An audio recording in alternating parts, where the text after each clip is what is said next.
December 18, 1877, Wyoming Territory. The temperature had dropped to 15 below zero and the wind screamed like something dying.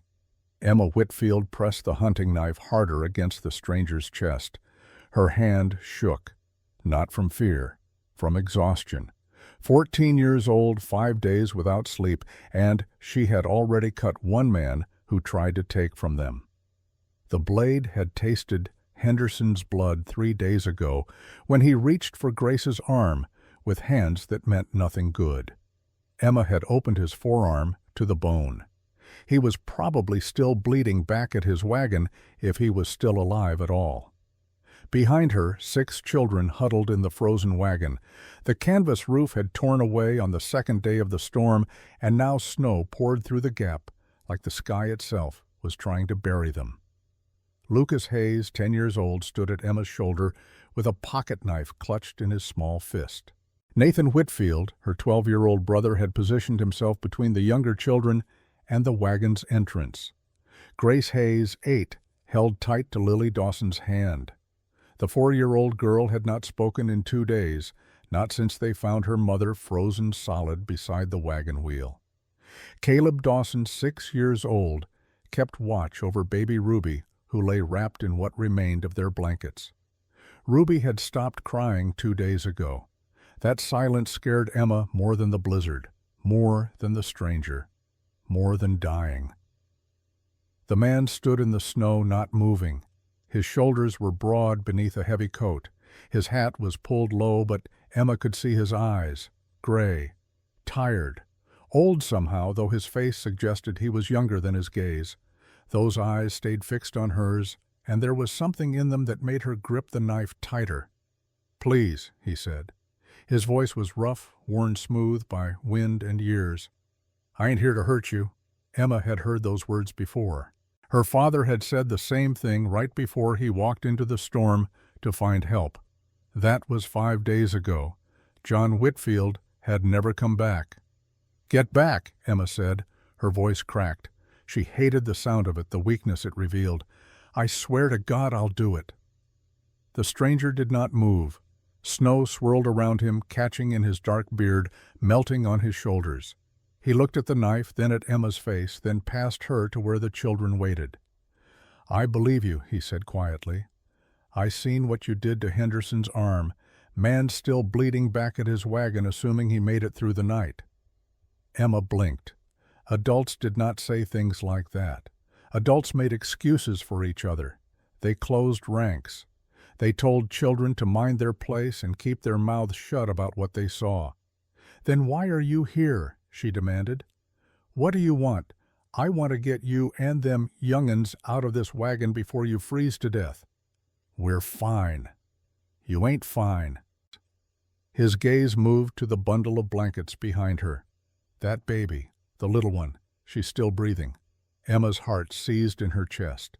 She did not turn around, did not take her eyes off the stranger, but her ears strained for the sound of Ruby's breath. There was only silence. Wind, the creak of frozen wood, and then, so faint she almost missed it, a tiny wheeze. "Her lips are turning blue," the stranger continued. His voice was gentle now, the way you would speak to a wounded animal.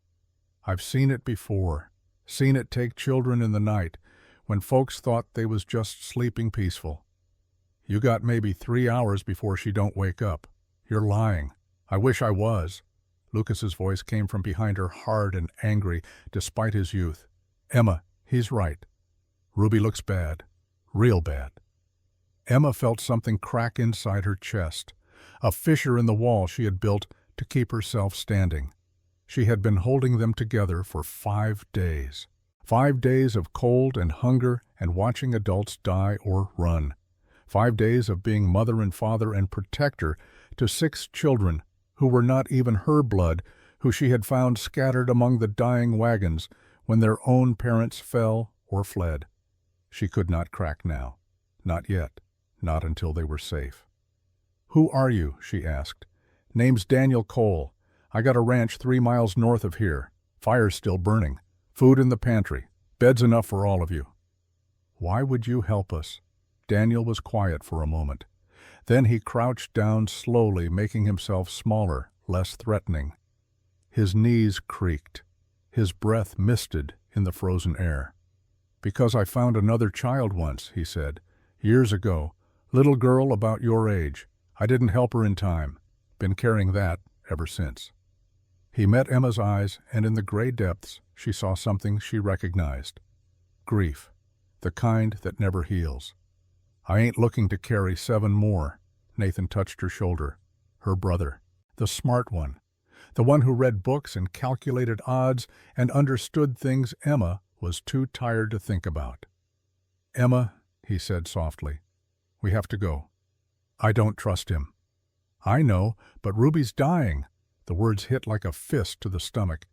Emma looked at the knife in her hand, at the stranger waiting in the snow, at the 6 children depending on her to make the right choice. What was the right choice? Trust a stranger, and maybe survive or stay here, and definitely die. She had kept them alive for 5 days. 5 impossible days. But she was 14 years old, and she was so tired her bones felt like they were crumbling inside her skin. "If you try anything," Emma said, slowly lowering the knife just an inch, "I'll kill you. I don't care how big you are. I don't care if I die doing it. I'll take you with me." Daniel Cole stood. He was tall, she realized, taller than her father had been, but he did not loom, did not use his size as a weapon. "Fair enough," he said. "Now let's move." The 5 days before the stranger came had been hell. Emma remembered them in fragments, the way you remember a nightmare after waking. Sharp images, sounds, the smell of death freezing in the air. December 13th. The wagon train had been 3 days out from Laramie when the storm hit. They were headed to Oregon, 20 families seeking new lives in a land they had never seen. Emma's mother, Martha Whitfield, had packed everything they owned into a single wagon. Books for Nathan. A wedding dress folded in tissue paper. Seeds for planting come spring. All of it now buried under snow. The blizzard came fast. One moment the sky was clear, the next the world disappeared into white fury. The wagon circled, and the families huddled together, certain it would pass. It did not pass. By morning of the first day, 3 people were dead, frozen in their sleep. Emma's father, John, had kissed her forehead and told her to watch over Nathan. Then he walked into the storm to find help. Emma had watched him disappear into the white, and somehow she knew she would never see him again. On the second day, Martha went to gather firewood. Emma was supposed to go with her, but Lucas Hayes had been coughing feverish, and Grace was crying because their mother had died the night before from fever. Emma had stayed behind to help. Just this once, she thought. Just this once, Mama can go alone. When she found Martha 3 hours later, her mother was already stiff, already cold, already gone. Her eyes had frozen open, staring at nothing. Emma could not close them. The lids would not move. The third day was when the adults began to run. One by one, families abandoned their wagons and fled on horseback, seeking any shelter, any salvation. They took their own children. They left the others. Emma found Lucas and Grace huddled beside their dead mother. The Hayes parents had both perished. The father, a drunk, had walked off a cliff in the storm. Their mother had followed him into fever and death within 24 hours. The Dawson children were alone in their wagon. Their father had fallen into a ravine, screaming as he went down, his voice swallowed by wind. The 3 children, Caleb, Lily, and baby Ruby, were too young to understand. Caleb kept asking when Papa was coming back. Lily had simply stopped talking. Emma gathered them. 7 children. 7 souls the world had decided were not worth saving. On the 4th day, Henderson came, a thick-necked man with mean eyes. He looked at Grace and said she would fetch a good price in California. Pretty blonde girls always did. He reached for her. Emma put the knife to his throat first. When he laughed and grabbed anyway, she opened his arm. The blood was shockingly red against the white snow.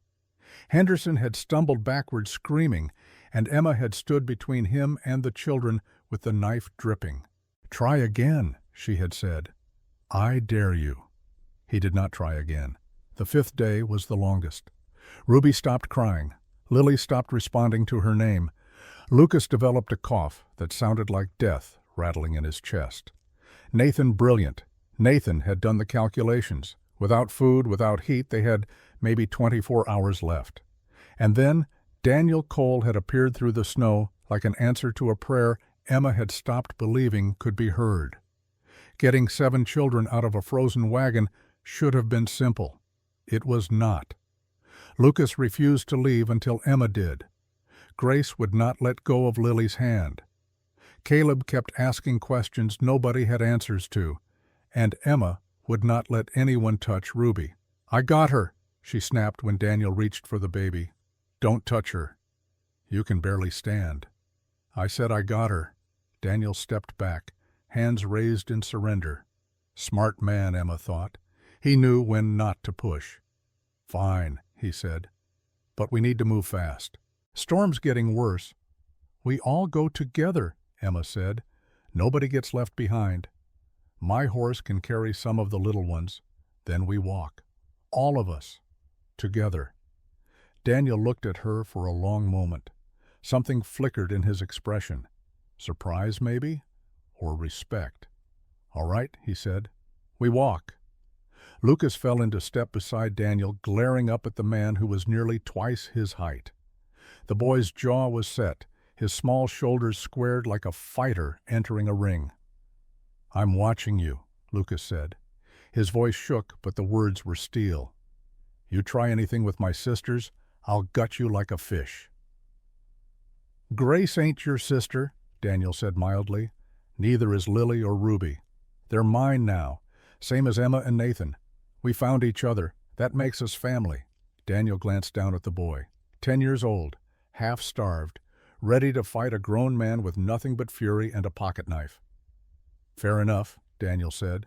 "What happened to your real folks?" Lucas's jaw tightened. "Pa got drunk and walked off a cliff. Ma died of fever a week later. Grace and me was alone for 2 days before Emma found us." "I'm sorry." "Don't be." Lucas's voice went flat dead. "Pa was mean. Hit Ma when he drank. Hit us, too. I ain't sorry he's dead. I'm just sorry he didn't fall sooner."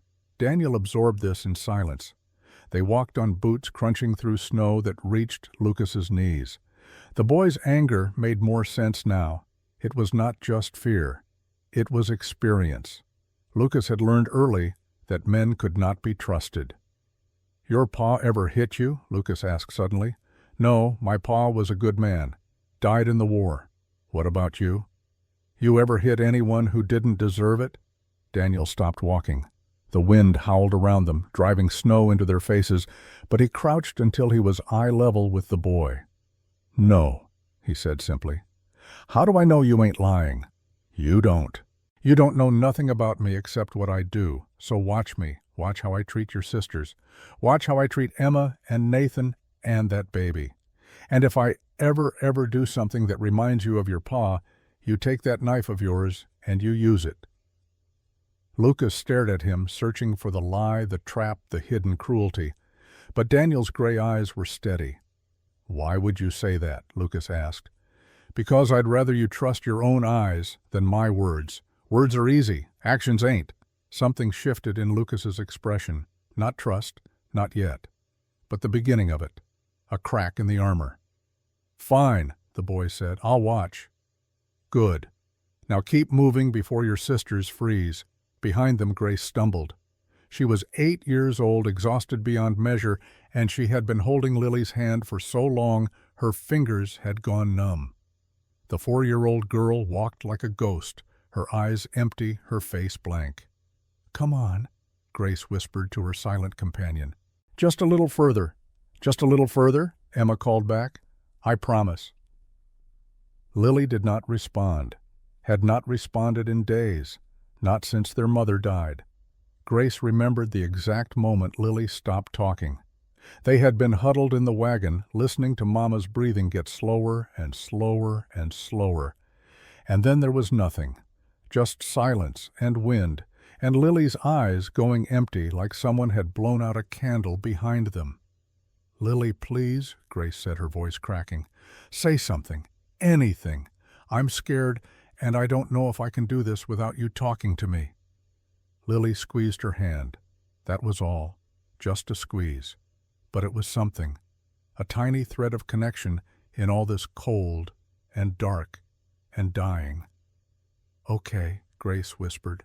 "Okay, we're okay." Caleb rode on Daniel's shoulders, his small hands gripping the man's collar. At 6 years old, he was too young to walk through snow this deep. His legs dangled against Daniel's chest, and his breath came in small clouds of mist. "Are we going to die?" he asked. "No." "How do you know?" "Because I ain't going to let you." "But how do you know you can stop it?" Caleb's voice was small, frightened. "Mama said she wouldn't let us die. But she died anyway." Daniel was quiet for a long moment. The boy was asking questions most adults could not face, questions about control and fate and the limits of human power. "I don't know for certain," Daniel finally said, "but I'm going to try with everything I got. That's all any of us can do." Caleb thought about this. "My pa used to say, trying don't matter. Only winning matters." Your pa was wrong. That's what Mama said too, right before she died. The words hung in the frozen air between them. Daniel felt something tighten in his chest, the old grief, the familiar weight of loss he carried like stones in his pockets. "Your mama sounds like she was a smart woman," he said quietly. She was. She was the smartest person I ever knew. Caleb paused. "Lily ain't talked since Mama died. I think she's broke inside." "She ain't broke, she's grieving." "What's the difference? Broke means can't be fixed. Grieving means you just need time." "How much time?" "Much as she needs." Caleb fell silent, processing this. Then, with the directness only children possess, he asked, "Are you grieving too?" "You got that look, like Lily, like something inside you went quiet." Daniel's throat tightened. 6 years old, and this boy saw right through him. "Yeah," he admitted, "I'm grieving too." "For who?" "My wife, my baby girl. They died a long time ago." "Do you still miss them?" "Every day." "Does it get better?" Daniel watched the snow swirl around them, felt the weight of the child on his shoulders, thought about all the empty years behind him and all the uncertain ones ahead. He could lie. Tell this boy that time heals all wounds, that the pain fades, that life goes on. But Caleb deserved the truth. "Not better," Daniel said finally, "but different. You learn to carry it without falling down." Emma's arms burned. Ruby weighed almost nothing, barely 7 pounds of bones and skin and fading breath. But Emma had been carrying her for what felt like miles, and her muscles screamed for relief. "Let me take her." Daniel appeared beside her, his voice low. "Just for a minute. You can watch me the whole time." "No." "Emma, you're going to drop her." "I won't." "You're shaking so hard you can barely walk." I said no. Her voice cracked. "I can't. I promised Mama right before she died. I promised I'd keep them safe. All of them. I can't let her go. You have kept them safe." Daniel moved closer, not reaching for the baby, just standing near enough that Emma could feel his warmth. 5 days in this cold and all 7 of you are still alive. That ain't luck. That's you. But if I let go now, if I let someone else carry her, then what was it all for? Then you trust me for 5 minutes while you catch your breath. That ain't failure, Emma. That's wisdom. She looked down at Ruby's face. Blue lips, shallow breath. So small, so fragile, so close to slipping away. What if she dies while you're holding her? Then I'll give her back to you before she takes her last breath. I swear it. What if you can't? What if it happens too fast? Daniel met her eyes. Then I'll carry that weight for the rest of my life, same as I'm carrying the others. There was something in his voice, the raw honesty of it, the pain beneath the words. It broke through Emma's defenses like nothing else could have. "What others?" she asked. "My wife, my daughter?" Daniel's jaw tightened. They died together, and I couldn't save neither of them. I've been alone 5 years, Emma, 5 years of waking up in an empty house, eating meals by myself, talking to nobody but my horse. I ain't asking to replace what you lost. I'm asking for a chance to make sure you don't end up like me." Emma stared at him.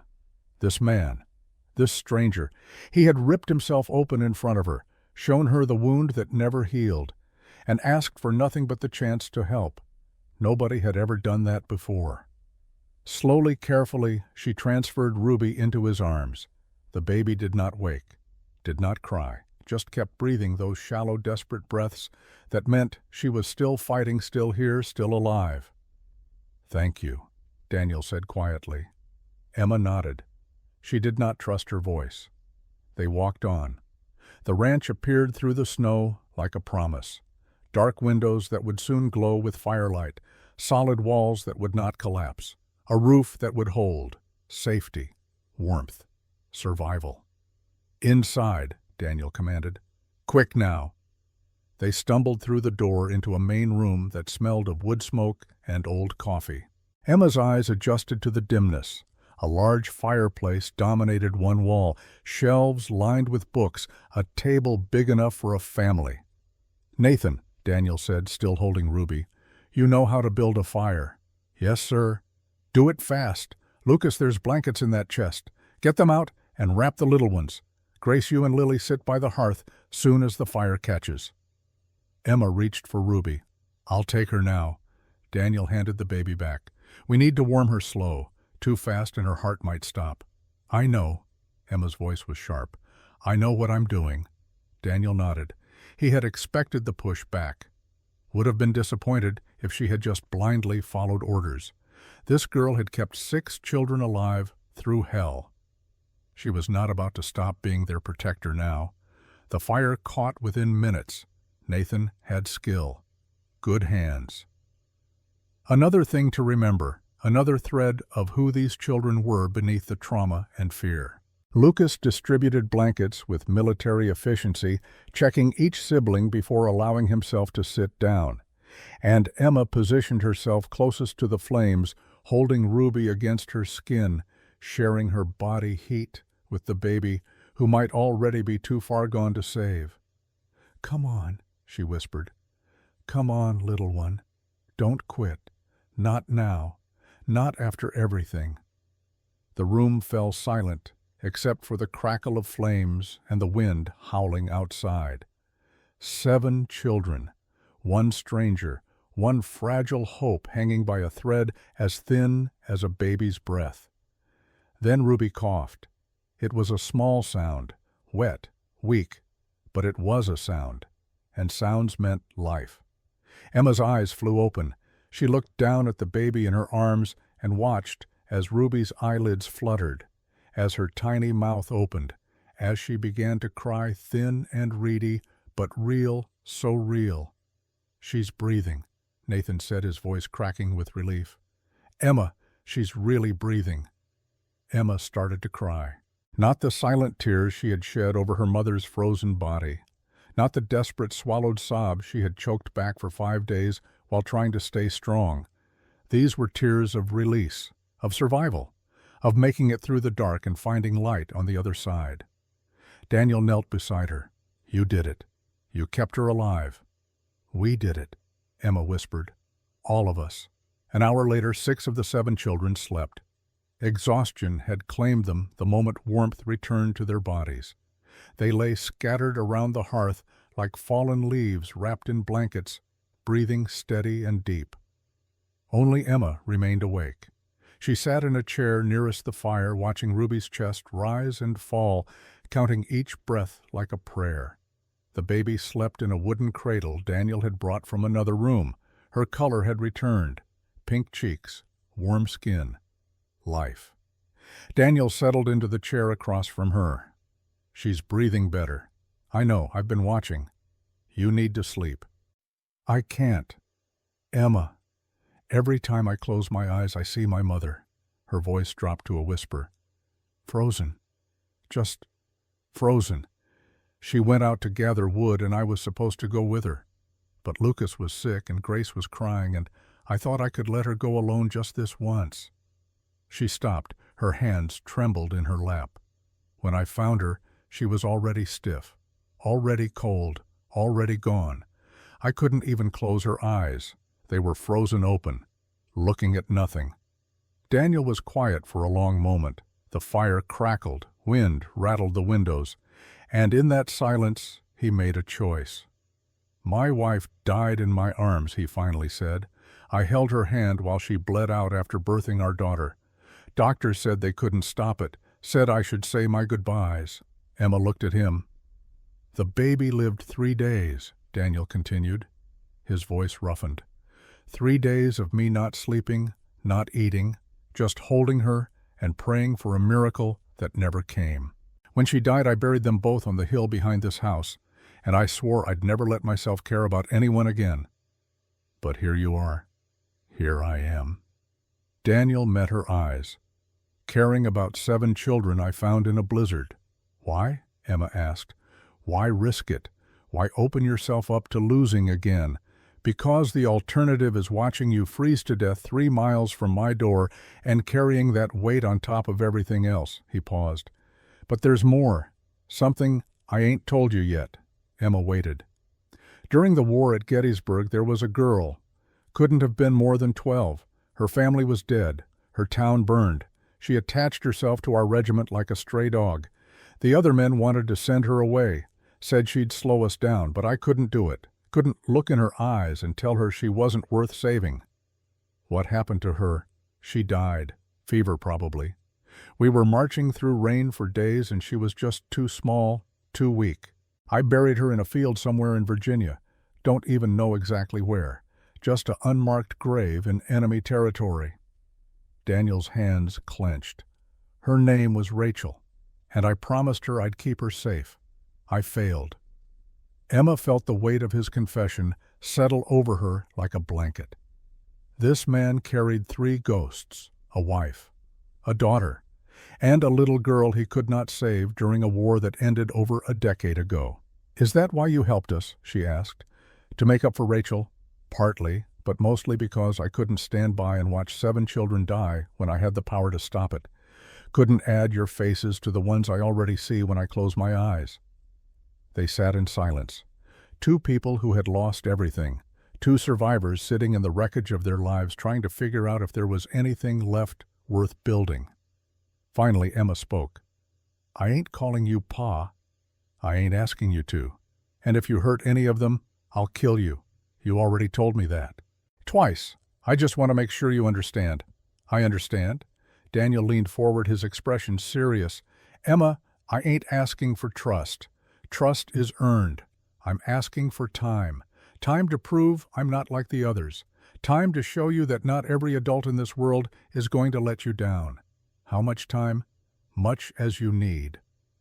Emma studied him, this stranger with his gray eyes and his grief and his empty house.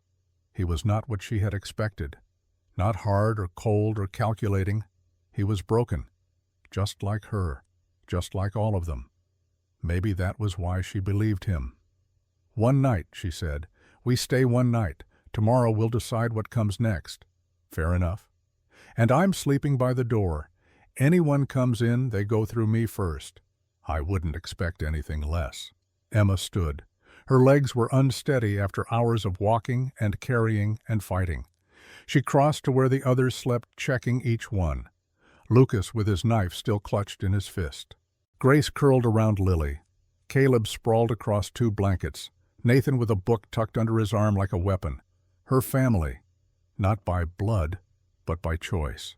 By survival. By the simple fact that they had found each other in the darkness and decided to hold on. "Emma," Daniel's voice came from behind her. She turned. "You did good," he said quietly. "Getting them this far, keeping them alive. That wasn't nothing. It was everything. They're here because of you. Remember that." Emma did not respond. But as she settled onto the floor by the door, her back against the wall, her eyes on the room full of sleeping children, something shifted in her chest. Not trust. Not yet. But maybe, just maybe, the beginning of hope. Outside, the storm raged on. But inside the walls of Daniel Cole's lonely ranch, 7 heartbeats had joined the one that had been alone too long. And for the first time in 5 years, the silence did not feel like dying. It felt like the start of something worth living for. The screaming started at 2 in the morning. Emma jolted awake, knife already in her hand, before her eyes were fully open. The sound came from the far corner of the room where Lucas slept. Not words, just raw animal terror ripping from a 10-year-old throat.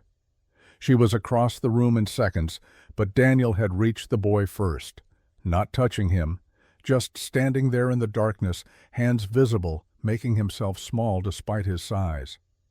"Lucas," Emma said, dropping to her knees beside the thrashing child. "Lucas, wake up. You're safe. You're here." The boy's eyes snapped open, wild, unfocused.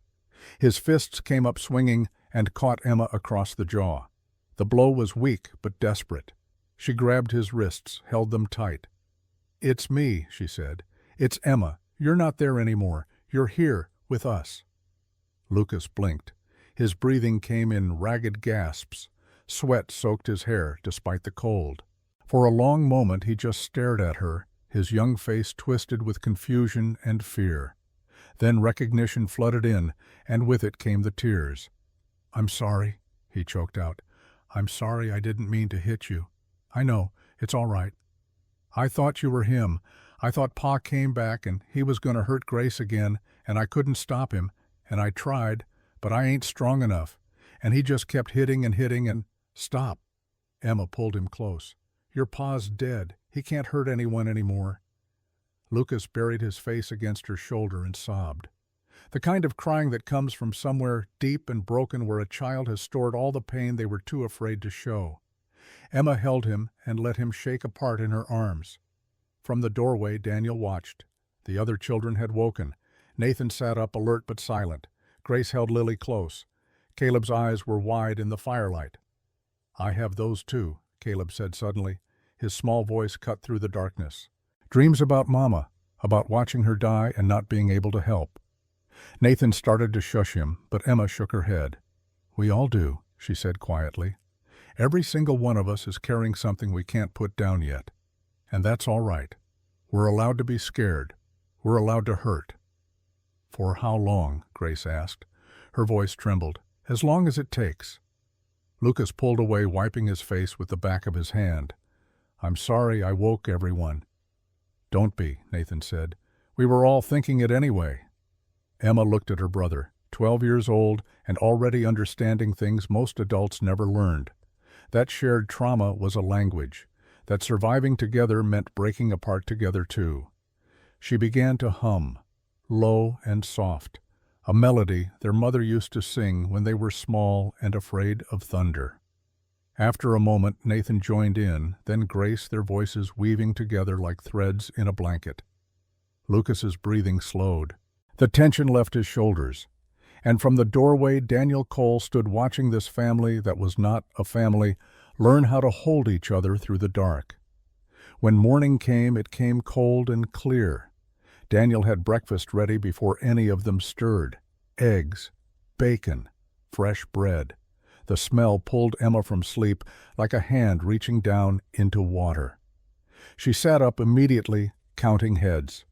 1, 2, 3, 4, 5, 6. All accounted for. Ruby was awake in her cradle, making small noises that were not quite crying, but not quite contentment either. "You can sit," Daniel called from the kitchen. "Food's ready." Emma stood but did not move toward the table. Old instincts died hard. She positioned herself between the kitchen and the children, watching Daniel's hands as he plated food. "I ain't gonna poison you," he said without looking up. "Didn't say you were. You're thinking it awful loud." He carried the plates to the table, set them down. Stepped back with his hands visible. Emma noticed the gesture.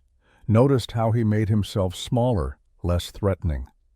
Like he understood that trust had to be earned in inches, not miles. The children gathered slowly. Lucas came first, suspicious but hungry. Nathan followed, his eyes already scanning the bookshelves again. Grace led Lily by the hand. Caleb ran straight to the table and stopped staring at the food like he had forgotten such abundance existed. "Go on," Daniel said. "Eat." Caleb did not wait for a second invitation. He grabbed food with both hands, stuffing it into his mouth so fast he barely chewed. Emma moved to stop him, but Daniel shook his head slightly. "Let him," he said quietly. "He'll make himself sick, but he needs to know there's enough, that nobody's taking it." Emma watched her youngest brother eat like a starving animal, watched him fill his mouth and cheeks until he could barely breathe. And she understood. This was not about hunger. This was about survival, about taking what you could before it disappeared. "Slow down," she said gently. "It's not going anywhere." Caleb paused, food bulging in his cheeks. "Promise, I promise." He swallowed, took a smaller bite, then another, learning that plenty was possible, that starvation was not inevitable. Lily sat at the table but did not eat. Her hands stayed folded in her lap, her eyes fixed on nothing. Grace put food on a plate in front of her, but the 4-year-old did not move. Daniel crouched beside her chair. "You don't have to talk," he said. His voice was low, gentle. "But you do need to eat. Food's yours. Nobody's taking it. Take your time." Lily's eyes flickered to him, then to the plate, then back to her lap. "She don't eat unless I feed her," Grace said. There was defeat in her voice, acceptance of a reality she was too young to carry. "That's so." Daniel stood. "Well, that's all right too. We all do what we need to do to get through." He moved away, giving the girls space.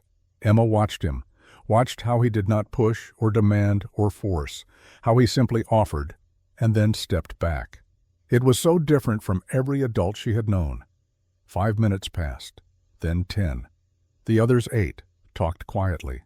And then, so subtle Emma almost missed it, Lily's hand moved. Her small fingers closed around a piece of bread. She brought it to her mouth, took a bite. Grace gasped. "Lily! Lily, you're eating!" The little girl chewed slowly, swallowed, looked at her sister with eyes that were not quite empty anymore. "Good girl," Grace whispered, tears streaming down her face. "That's my good girl." Emma felt something crack open in her chest, a tiny fissure of hope in all the grief and fear. If Lily could take one bite, maybe they could all learn to take one step forward. Maybe survival was not just staying alive. Maybe it was learning to live again. After breakfast, Nathan disappeared into the library. Daniel found him an hour later, surrounded by books. The boy sat cross-legged on the floor with volumes stacked around him like fortress walls. His fingers traced lines of text with the reverence some people reserved for holy things. "You read fast," Daniel observed. Nathan looked up. "Pa used to say books made me soft, said I should be working, not wasting time with words." "Your pa was wrong about a lot of things, seems like." "He was." Nathan's jaw tightened. "He sold our books when I was 9, traded them for whiskey. I begged him not to, told him I needed them. He laughed and said needing books was for women and fools." Daniel sat down on the floor beside him. "What did your ma say?" "Nothing. She couldn't. He'd already hit her twice that week for speaking up." Nathan's voice went flat, factual. "She died a year later. Fever, they said. But I think she died of sadness, of being married to a man who beat the life out of her one day at a time." The words hung between them. Daniel did not offer platitudes or empty comfort. He had learned years ago that some wounds required silence, not speech. "These books," he said, finally gesturing at the stacks. "They're yours now, all of them. Read whatever you want." Nathan's eyes widened. "You mean it?" "I do." "Even the law books?" Daniel smiled. "Especially those. Smart boy like you could make good use of understanding how the law works." Nathan pulled a thick volume from the stack. "Wyoming Territory Law, 1877. I want to learn how to protect people, like Emma protects us, but with words instead of knives." Noble goal. Is it possible? Can words really protect people? Daniel thought about Judge Margaret Thornton, about courtrooms and legal battles and all the ways power could be wielded without violence. Sometimes, he said, if you know the right words and you're brave enough to use them. Nathan opened the book. His fingers traced the table of contents with something close to hunger. Then I'll learn. I'll learn every word, every law, and I'll make sure nobody can ever hurt my family again. That's a heavy load for a 12-year-old. I know, but I'm already carrying it. Might as well learn to carry it right. Daniel watched the boy dive into the text, his young face serious and determined. Another broken child trying to make sense of a world that had betrayed him. Another soul seeking control in chaos. He left Nathan to his studies and went to find the others. Lucas was behind the house, staring at the woodpile. The axe stood embedded in a thick log, its blade catching the winter sunlight. The boy circled it like a predator, his hands clenched into fists at his sides. Emma appeared at Daniel's shoulder. He's been out here 20 minutes, just staring. What's he seeing? His father, probably. Lucas used to have to chop wood every morning before school. His pa would stand there drinking and criticizing every swing. If Lucas missed, or the wood didn't split clean, he'd get the strap. Daniel absorbed this. Another layer of trauma, another scar hidden beneath the skin. He walked over to Lucas. The boy did not turn, but his shoulders tensed. "You know how to use one of these?" Daniel asked, nodding at the axe. "Yeah." "Your pa teach you, if you can call it teaching. Mostly he just hit me when I did it wrong. Want to show me the right way." Lucas finally looked at him. Suspicion flickered in his eyes. "Why? Because I need wood chopped, and you know how. Seems practical." "You ain't gonna hit me if I mess up." Daniel felt something twist in his gut. "No, I ain't gonna hit you ever. Not for messing up, not for talking back, not for anything. You understand?" Lucas studied him, looking for the lie, the trap, the moment when the mask would slip and the real cruelty would show. "My pa said the same thing once," Lucas said quietly, "right after he married Ma. Said he'd never raise a hand to her. He was lying. I know you got no reason to believe me, but I'm asking you to watch what I do, not what I say. Can you do that?" Lucas nodded slowly. He pulled the axe from the log, tested its weight, positioned a piece of wood on the chopping block with practiced efficiency. "Pa always said I held it wrong," he said, adjusting his grip.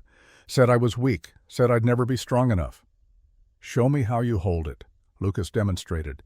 His stance was good, his grip solid. Nothing wrong with his form at all. "Your pa was full of shit," Daniel said bluntly. "You're holding it perfect." Lucas blinked. Adults did not curse in front of children. Adults did not call other adults liars, especially not dead fathers. "Swing," Daniel said. Lucas swung. The axe came down clean and true, splitting the wood with a satisfying crack. 2 perfect halves fell away. Again. He swung again and again. Each time the wood split. Each time his confidence grew. "You're good at this," Daniel said. "Real good. Your pa was wrong about you being weak. You got strength. But more important, you got control. That's what makes a man Lucas.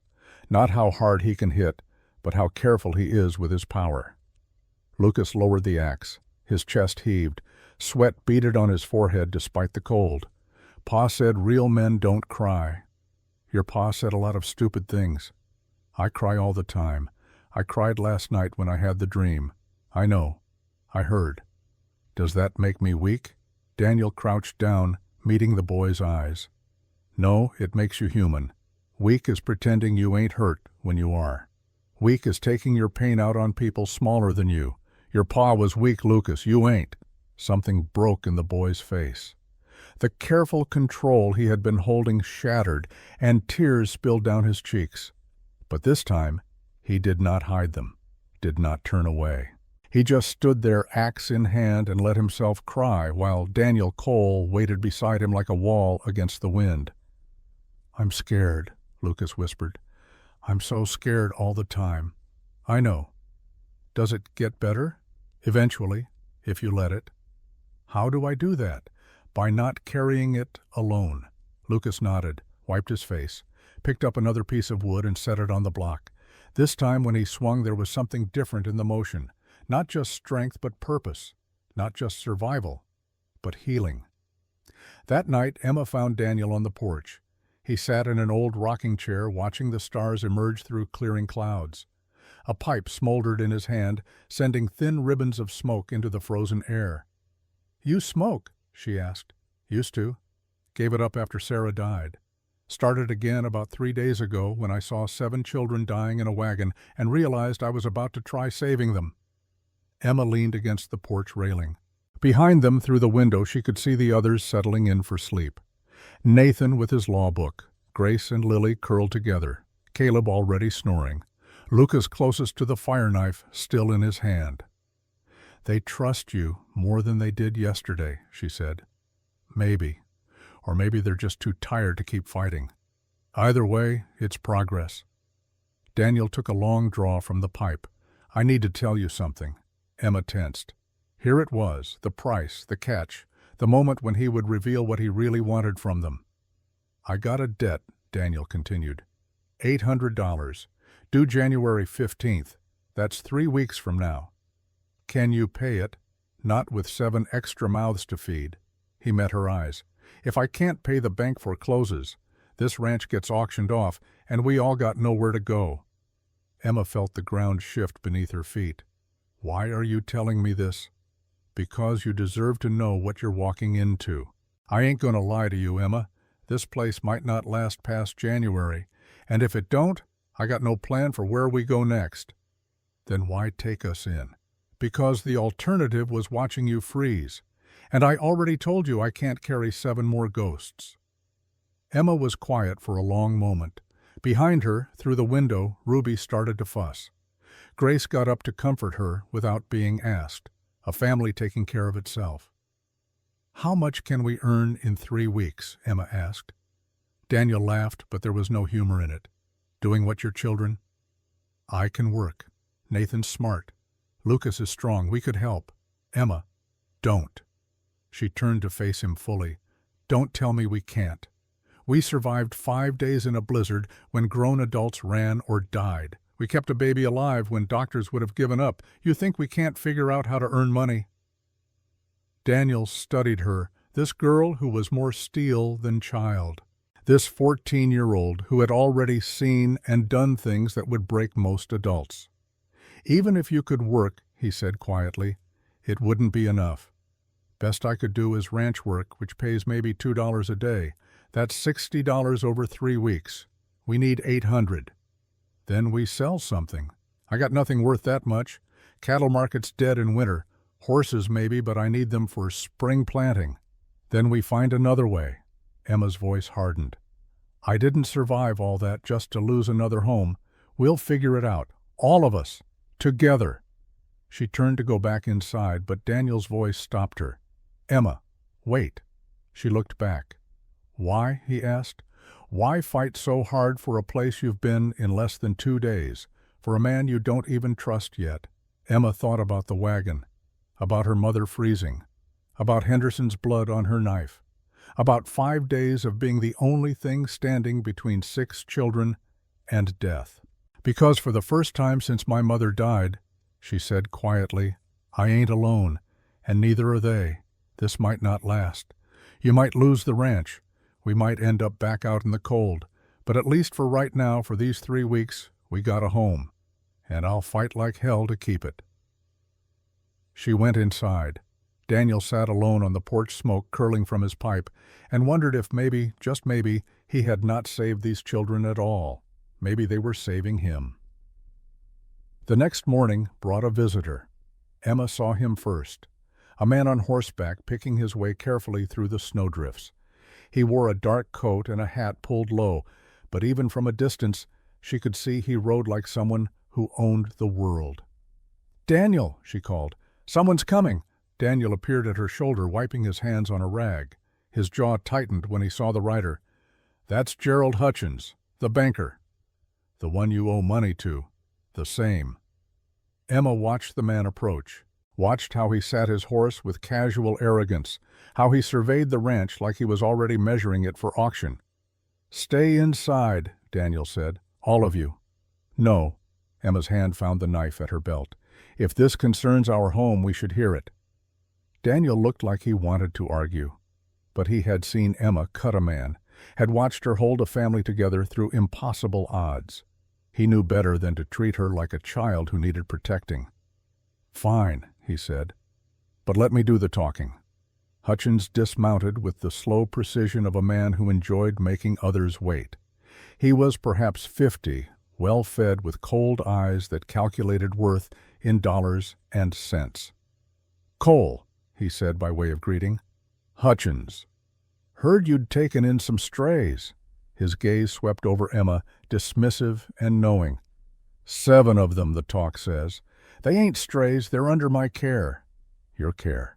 Hutchins smiled. It did not reach his eyes. "That's interesting.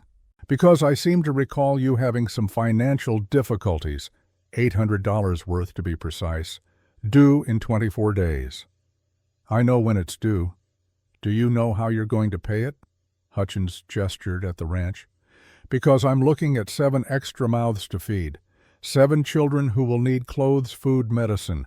That costs money, Cole, money you don't have." Emma stepped forward. "That's our concern, not yours." Hutchins looked at her like she was an insect that had spoken. "The adults are talking girl. I'm 14, old enough to understand a threat when I hear one." Something flickered in Hutchins' expression. Surprise, maybe, or reassessment. He turned back to Daniel. "If you default, the bank forecloses. This ranch goes to auction. Those children will end up wards of the territory. You understand what that means?" "I understand." "Do you?" "Because there are institutions for orphans, places that will take them off your hands, feed them, house them, teach them discipline and the value of hard work." Emma's blood went cold. She had heard stories about orphan asylums, about children worked to death in fields and factories, about cruelty masquerading as charity. "We ain't going to any institution," she said. Hutchins ignored her. "The Blessed Hope Home in Cheyenne would take them. Pastor Blackwood runs a fine establishment, very respectable." "I know about Blackwood's place," Daniel said quietly, "and those children ain't going there." "That might not be your choice to make, not if you can't pay your debts." Silence fell over the yard. Emma could hear her heart beating, could feel the weight of the knife against her hip.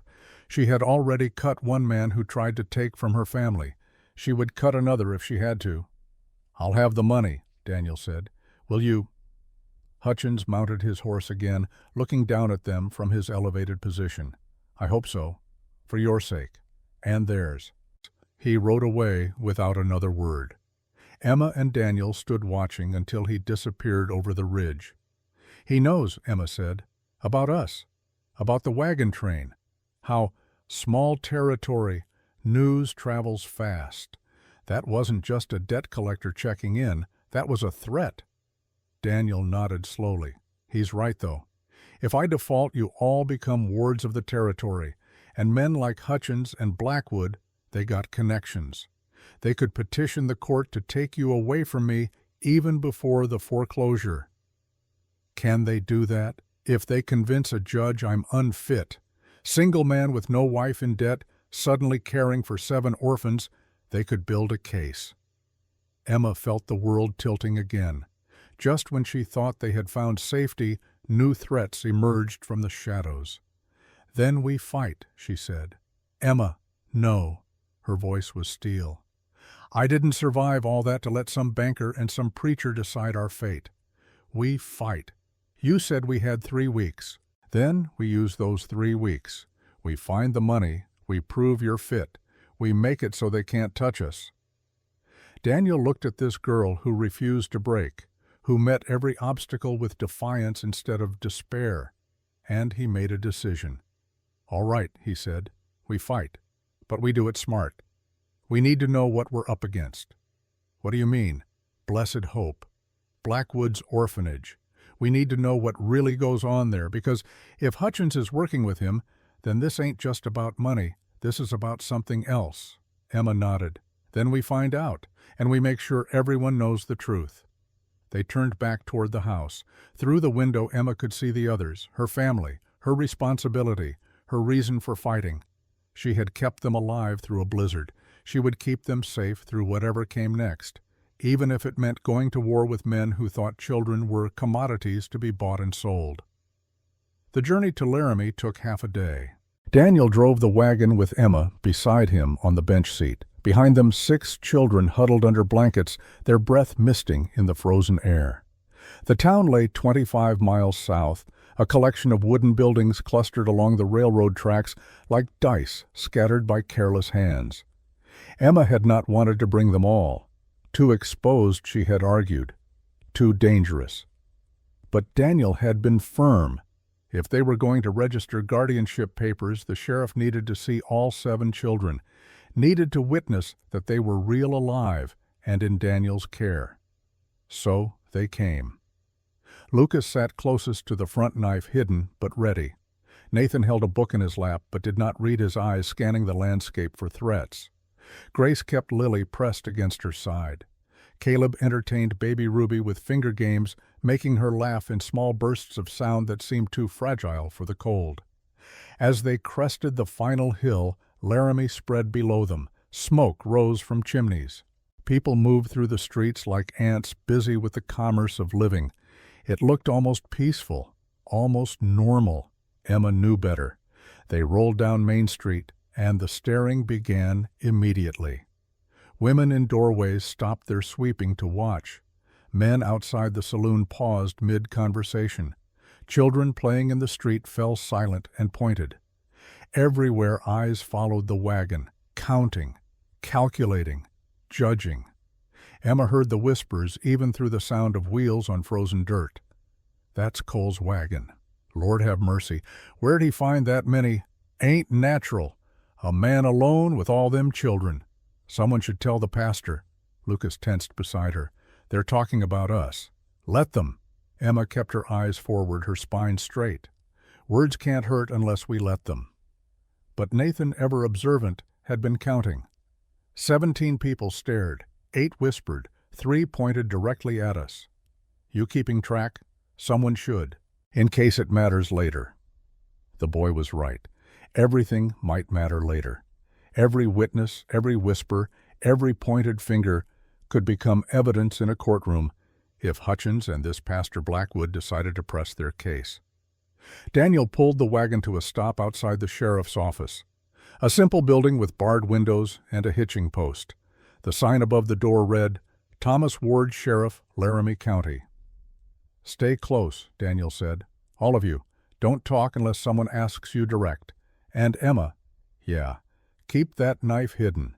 We're trying to look respectable, remember?" Emma touched the blade at her belt, nodded. Then she climbed down and helped the others descend. They formed up around Daniel like soldiers preparing for battle. 7 children and 1 man, against a world that had already decided they did not belong together. Daniel pushed open the door. Sheriff Thomas Ward looked up from his desk. He was perhaps 45, with gray streaking his brown hair and lines carved deep around his eyes. Those eyes were sharp, assessing, but not unkind. He stood slowly, his gaze moving from Daniel to the children and back again. "Daniel Cole," he said. His voice carried the rough warmth of old whiskey. "Heard you'd taken in some strays." "They ain't strays, Tom. They're my wards. I need papers." Ward came around the desk.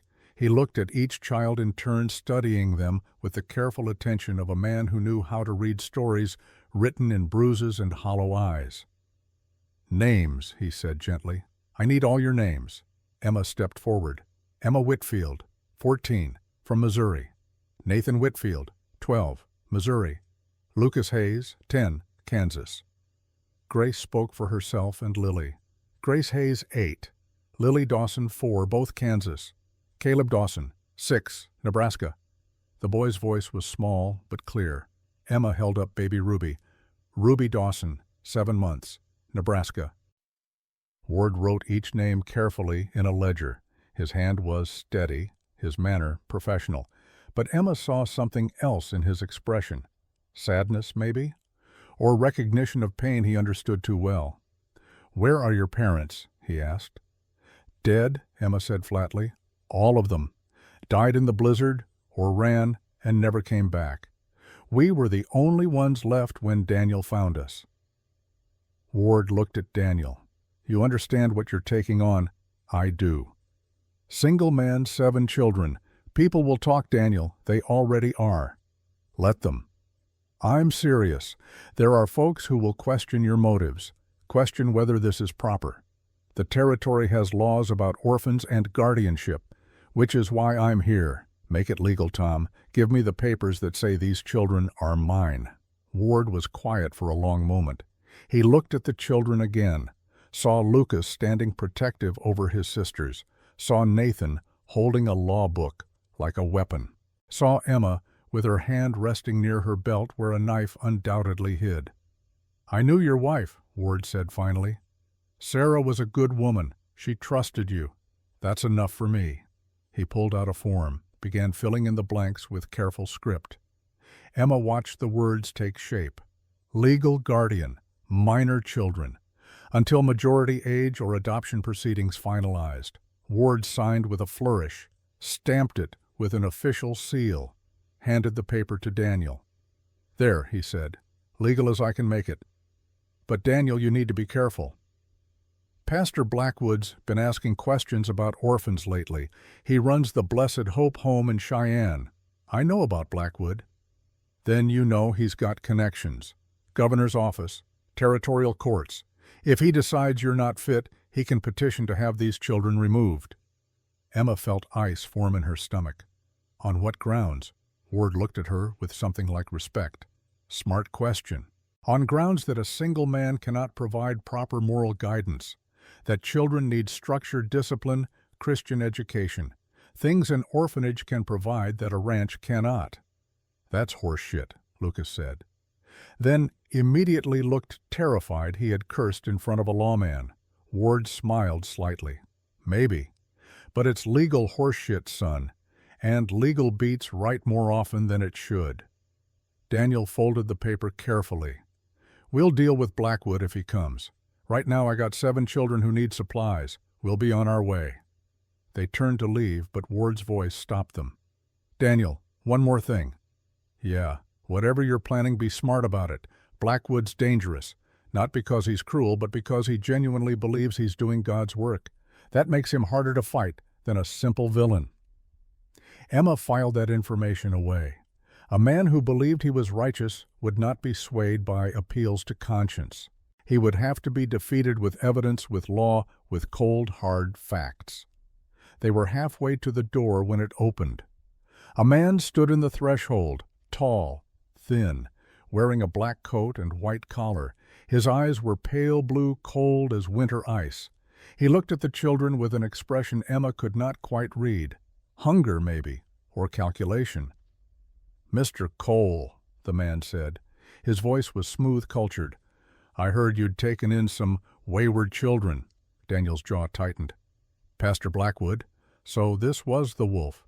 Emma studied him with the same intensity he was studying them. She saw a man who held himself like a saint, but whose eyes measured worth in currency, not souls. "They're not wayward," Daniel said. "They're orphans, and they're staying with me.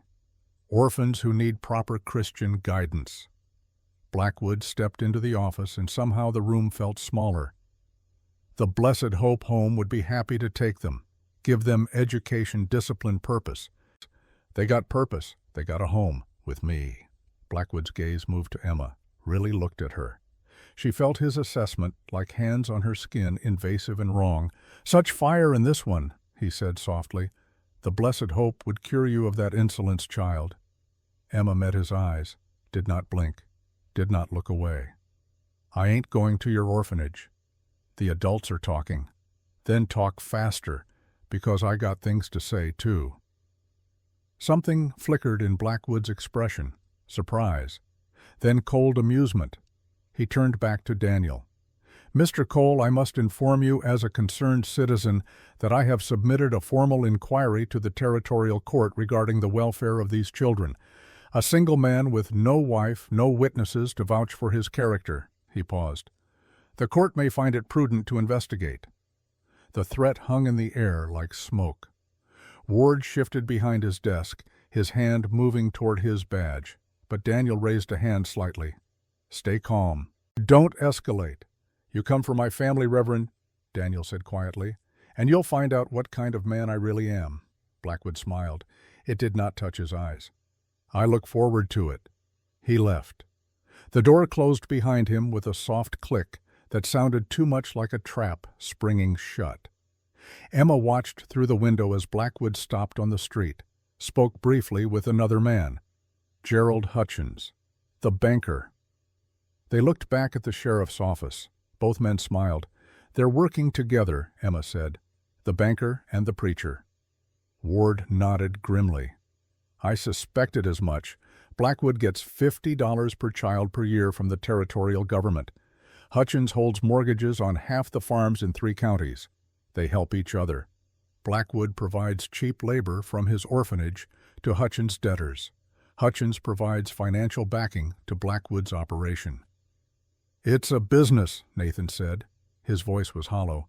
"We're inventory." "Not anymore," Daniel said. "You're my family, and I protect what's mine." They left the sheriff's office under the weight of too many stares. The wagon ride back to the ranch was quiet, each child lost in their own thoughts, each processing the reality that safety was more fragile than they had hoped. That night, while the others slept, Emma found Daniel on the porch again. He was not smoking this time, just sitting, staring at the stars. "We need to know," Emma said without preamble, "about Blessed Hope. What really happens there?" Daniel nodded slowly. "I know a boy, Peter Marsh. He escaped from there 2 years ago. Works at the livery in Cheyenne now. Will he talk? If I ask him. But Emma, you need to understand. What he'll tell us, it won't be easy to hear. I already cut a man who tried to take Grace. You think I can't handle knowing what these people do?" Daniel looked at her. This girl who had survived what would break most adults. This 14-year-old who carried a knife and 7 lives with equal determination. "No," he said. "I think you can handle anything. That's what worries me." "Why?" "Because handling it means carrying it, and you're already carrying enough." Emma sat down beside him. "Then help me carry it. That's what families do, right? Share the weight." Daniel was quiet for a long moment. Then he nodded. "First thing tomorrow we go to Cheyenne. Talk to Peter. Find out exactly what Blackwood's running. Then we figure out how to fight him. And the money, the $800, one problem at a time. First we make sure Blackwood can't take you, then we worry about keeping the ranch." Emma accepted this. Prioritization made sense. But as she sat there in the cold watching her breath mist in the air, she wondered how many battles they could fight at once before something gave. The trip to Cheyenne took 2 days. Daniel and Nathan went alone. Emma had argued against this, but Daniel was firm. 7 children showing up asking questions about Blessed Hope would attract exactly the wrong kind of attention. Better to go quiet, go small, get information, and get out. Emma stayed behind with the others, guarding the ranch like a fortress. She set watches, taught Lucas and Grace how to bar the doors from inside, made sure every child knew where the weapons were hidden, just in case. Meanwhile, 120 miles away, Daniel and Nathan stood outside a livery stable in Cheyenne. Peter Marsh was 17 now, thin and wiry, with eyes that had seen too much too young. He recognized Daniel immediately. "Mr. Cole, didn't expect to see you here." "Need to talk, Peter. About Blessed Hope." The boy's expression shuddered. "I don't talk about that place." "I know, but I got 7 children who might end up there if I can't stop it. And I need to know what I'm fighting." Peter was quiet for a long time. Then he set down the brush he had been using to groom a horse, pulled off his shirt, turned around. Nathan gasped. The boy's back was a map of scars. Thick welts crisscrossed his skin like roads on a terrible atlas, some old and faded, some newer, all telling stories of pain inflicted with methodical precision. "Blackwood did this?" Nathan asked, his voice shaking. "Blackwood and his foreman. 30 lashes if you didn't finish your work, 20 if you talked back, 50 if you tried to run." Peter pulled his shirt back on. I got those over 3 years. There are children there who got worse. How many children? 40 last I knew, ages 6 to 16. They work 12 hours a day. Farming, laundry, sewing, whatever brings in money. The government gives him $50 per child, Daniel said. What does he spend on them? Peter laughed, but there was no humor in it. Maybe $5 a year. Food's mostly gruel and bread. 1 set of clothes each. Sleep 20 to a room with no heat. I've seen children freeze to death in winter because Blackwood said suffering built character. Nathan's hands clenched into fists. Why doesn't anyone stop him? Who's going to believe orphans over a preacher? We got no parents, no advocates, no voice. Blackwood knows that. He counts on it. Daniel absorbed this information, felt it settle into his bones like lead. This was what waited for Emma and the others if he failed. This was the fate he had to prevent. "Will you testify?" he asked. "If it comes to court, will you tell a judge what you told me?" Peter hesitated. Fear flickered in his eyes. "If I do that, Blackwood will come for me. He's got connections, power." "I know, but you're not alone anymore, Peter. You got people who will stand with you." The boy looked at Nathan, at this 12-year-old who stood there with a law book clutched to his chest like armor. Then back at Daniel. "If it helps stop him," Peter said slowly, "if it saves even one kid from what I went through, then yeah, I'll testify." Nathan extended his hand. "Thank you." Peter shook it. 2 boys who had survived different hells joining hands to fight the same demon. On the ride back to the ranch, Nathan was quiet, processing, calculating. Finally, he spoke. "We need more than Peter's testimony. We need documents, financial records, proof that Blackwood's stealing from the government. Those records are locked in his office. Then someone needs to get in there and copy them." Daniel looked at his young companion. "You volunteering?" "No, I'm too recognizable now. But Lucas isn't. Lucas is angry enough and brave enough to do it. He's 10 years old. So Emma was 14 when she cut Henderson. Age doesn't mean inability." Daniel could not argue with that logic. These children had already proven they were capable of things adults would shrink from. "We'll discuss it with the others," he said. "No decisions without everyone agreeing.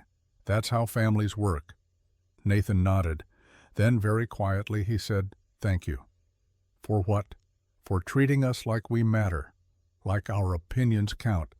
Most adults don't do that." Daniel felt something shift in his chest. Warmth, pride, the strange, terrifying joy of watching a child grow into themselves.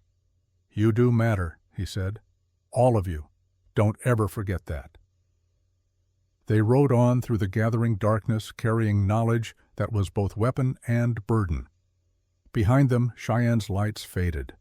Ahead, somewhere in the night, 7 children waited to hear what they had learned. And somewhere between the two, Pastor Elias Blackwood sat in his office writing a letter to the territorial court. A letter that would set everything in motion. A letter that would force them all to choose between safety and justice. A letter that began, "To the Honorable Court. I write to report a matter of grave concern regarding the welfare of 7 minor children currently in the custody of one Daniel Cole, a man of questionable character and insufficient means." The war had begun, and nobody was backing down. The stranger appeared on December 27th, 3 days after they returned from Laramie. Emma saw him from the kitchen window. A boy, maybe 13, stumbling through the snow toward the ranch. His clothes were thin, his face pale. He moved like someone running from something terrible. She grabbed her knife and was out the door before Daniel could stop her. "Wait," the boy called. His voice was weak, cracking. "Please, I ain't here to hurt nobody." Emma stopped 20 feet away. Lucas appeared at her shoulder, his own blade ready. Behind them, Daniel emerged from the barn rifle in hand. "Who are you?" Emma demanded. Marcus Webb." The boy swayed on his feet. "I ran away from Blessed Hope 2 days ago. Just need food, then I'll be gone." Emma's eyes narrowed. "How do you know about us?" "Everyone in Cheyenne knows about Daniel Cole and his 7 orphans.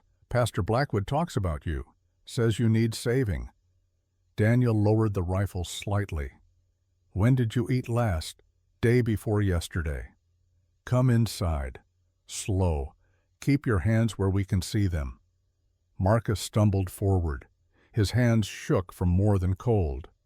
Emma watched him carefully, looking for deception, for danger, but all she saw was a broken boy who looked eerily similar to what they must have looked like when Daniel found them.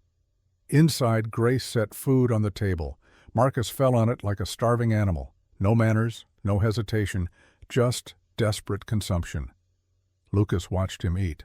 Why'd you run? Marcus swallowed hard. Because staying meant dying.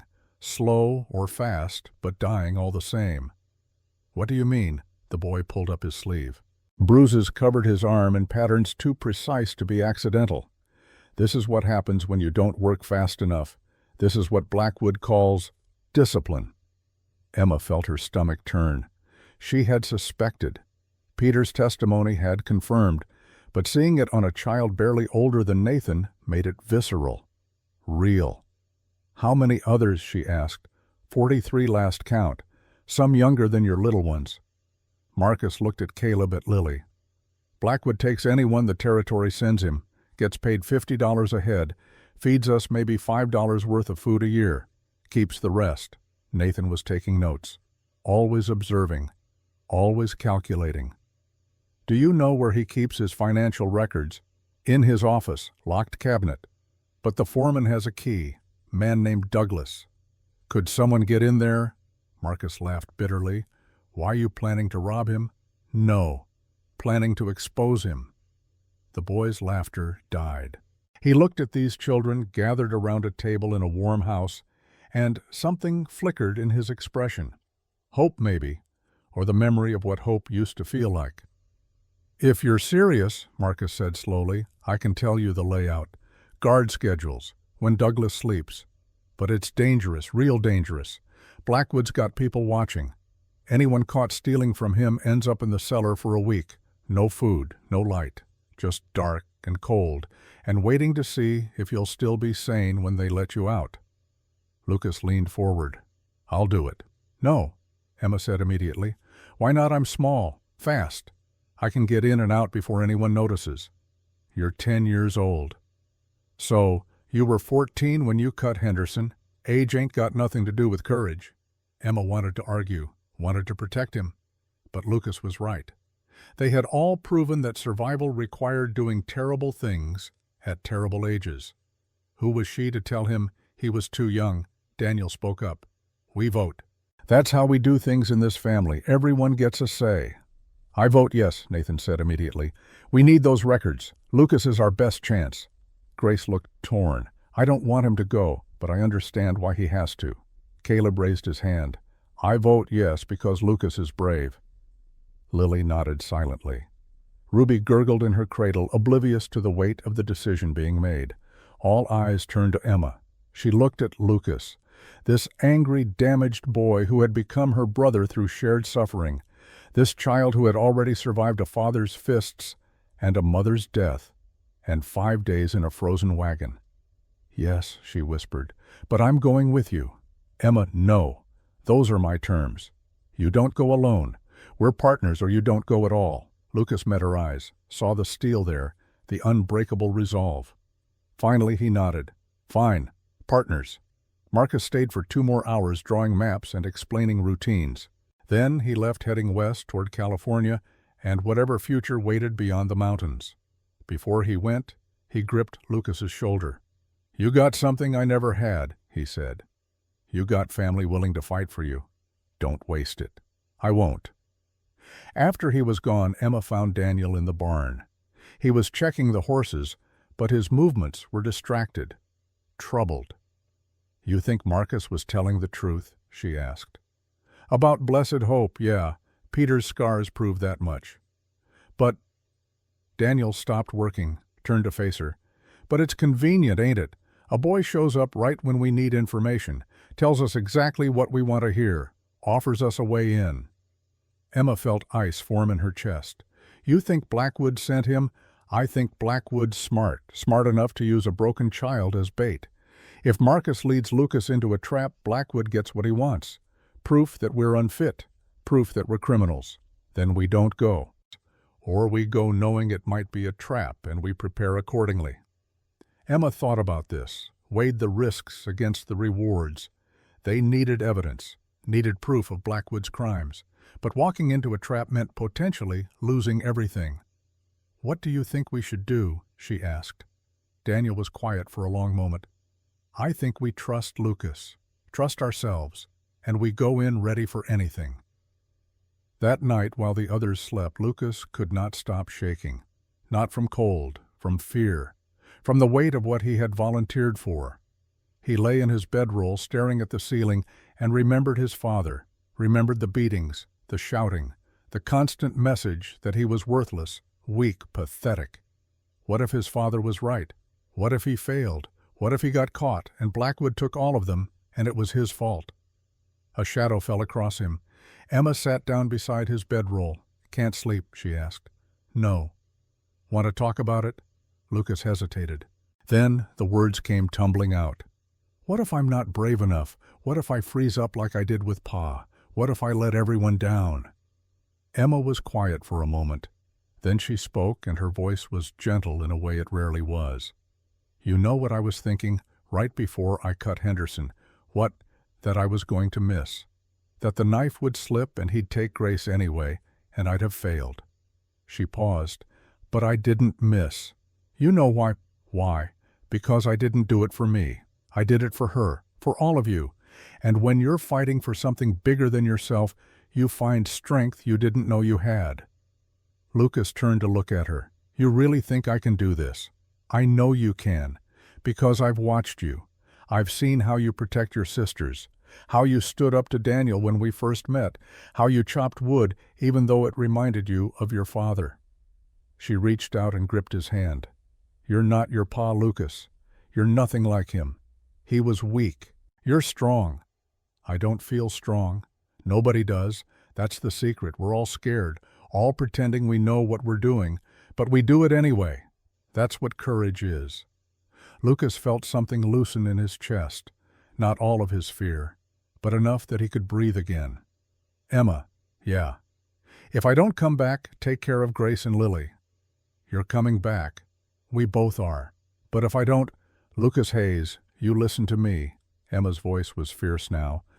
"I survived 5 days in a blizzard to find you. I am not losing you to some preacher with delusions of righteousness. We go in together, we come out together, understand?" Lucas nodded. "Together." "Good. Now get some sleep. We've got planning to do tomorrow." December 30th dawned clear and cold. Daniel, Emma, Nathan, and Lucas gathered around the table. Maps spread across the surface. Marcus's drawings showed the layout of Blessed Hope in precise detail. 3 floors, Nathan explained, pointing. "Dormitories on the top 2. Blackwood's office is here, first floor, west wing. Douglas, the foreman, sleeps in a room adjacent.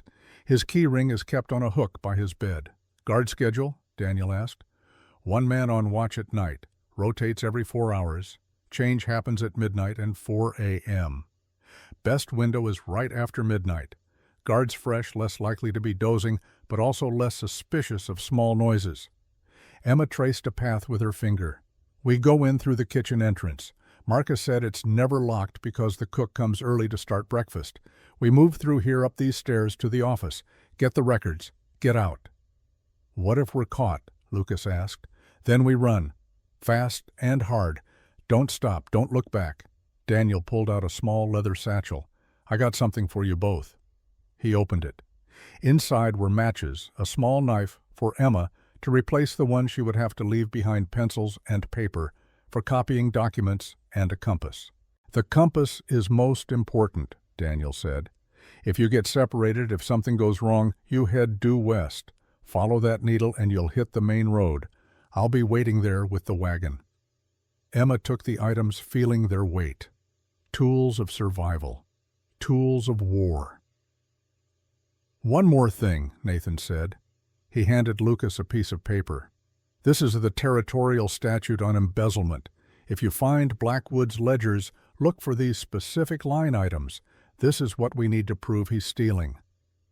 Lucas studied the paper. The words were complex legal, but Nathan had highlighted the important parts. Numbers that would not match. Expenses that did not exist. "I understand," Lucas said. "Good.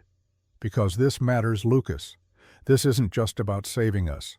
It's about saving every child in that place." The weight of those words settled over them all. 43 children. 43 lives depending on 2 kids breaking into a preacher's office and stealing evidence. No pressure. They left at dusk on December 30th. The plan was simple. Daniel would drive Emma and Lucas to within a mile of Blessed Hope. They would approach on foot under cover of darkness. Get in, get the records, get out. Meet Daniel at the rendezvous point by 3 a.m. Simple. Clean.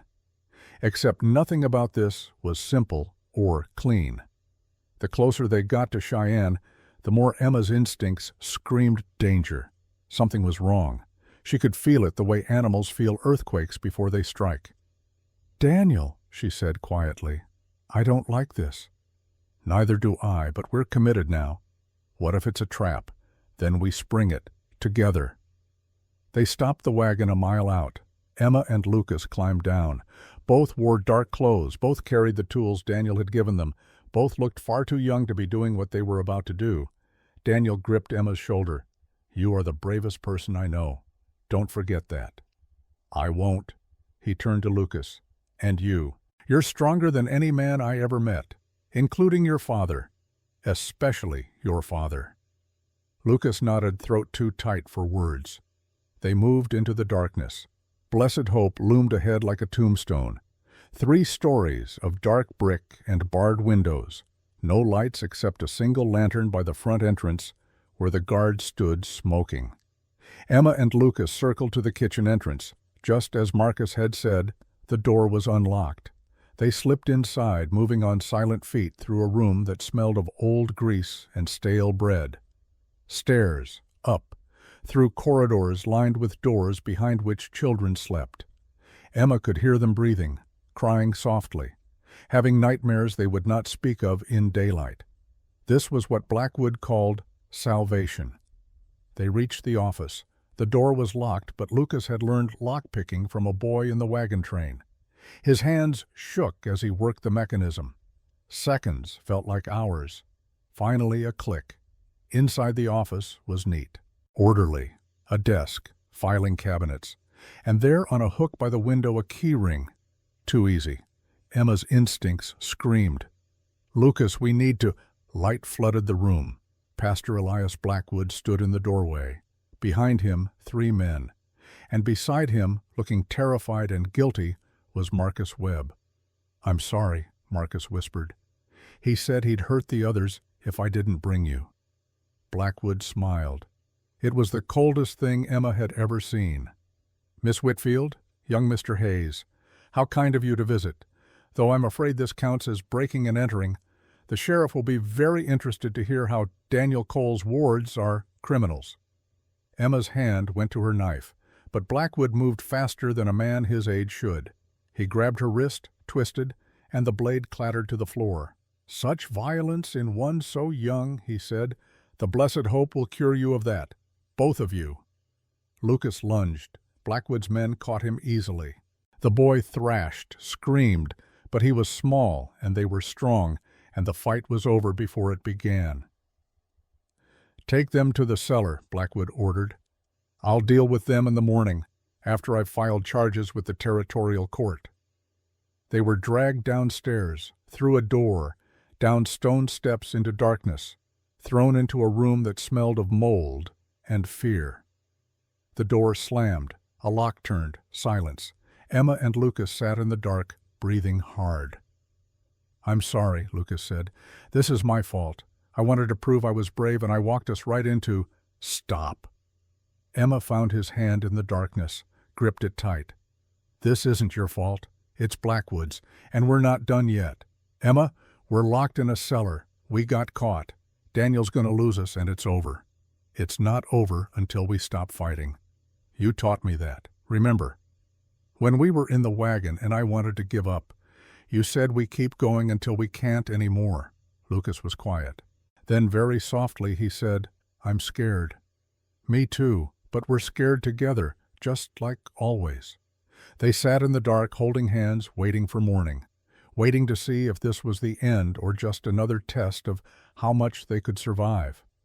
Above them, Blackwood wrote another letter, this one to the territorial court, detailing how 2 of Daniel Cole's wards had broken into his office, how this proved Cole was unfit, how all 7 children should be removed immediately and placed in proper care, his care. He sealed the letter with wax and smiled. Everything was going according to plan. Daniel knew something was wrong when 3 a.m. came and went with no sign of Emma or Lucas. He sat in the wagon a mile from Blessed Hope, watching the road, counting seconds that felt like lifetimes. 4 a.m. 5 a.m. Dawn broke cold and merciless over the Wyoming plains, and still they did not come. At 6 a.m. he drove into Cheyenne. The sheriff's office was just opening when Daniel burst through the door. Not the same sheriff as Laramie. This was a younger man, harder, with eyes that calculated profit before justice. "My children," Daniel said. 2 of them. They're missing." "Missing or trespassing?" The sheriff pulled out a paper. "Got a complaint here from Pastor Blackwood. Says 2 juveniles broke into Blessed Hope last night. Tried to steal from him." Daniel's blood went cold. "Where are they?" "Blessed Hope's custody. Blackwood's got legal right to hold them pending charges. Says he's doing you a favor keeping them safe until court." "That's kidnapping. That's the law. Your ward's committed a crime. Blackwood's a licensed guardian of orphans. He can hold them temporary until a judge decides their fate." Daniel's hands clenched. Every instinct screamed to ride to Blessed Hope and take his children back by force. But force would only prove Blackwood's case, would only give the preacher more ammunition. He needed help. Real help. "Where's the nearest telegraph office?" he asked. 2 blocks west." "Why?" Daniel was already moving. "Because I'm calling in a judge." The telegraph to Denver was short. "Judge Thornton, stop children trapped, Blessed. Hope, stop. Blackwood filing custody claim, stop. Need help, stop. Daniel Cole." The response came 4 hours later. "Coming, stop. Hold position, stop. Do not engage, stop. Arriving January 6th, stop. Thornton, January 6th, 8 days away. 8 days of Emma and Lucas in Blackwood's custody. 8 days of wondering if they were hurt, scared, broken. 8 days that felt like 8 years. Daniel rode back to the ranch and gathered the others, Nathan, Grace, Caleb, Lily, and baby Ruby, 5 children staring at him with eyes that knew loss too well.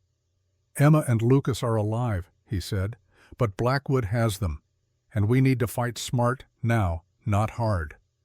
Nathan's jaw tightened. "What do? We prepare. Thornton's coming. We're going to court.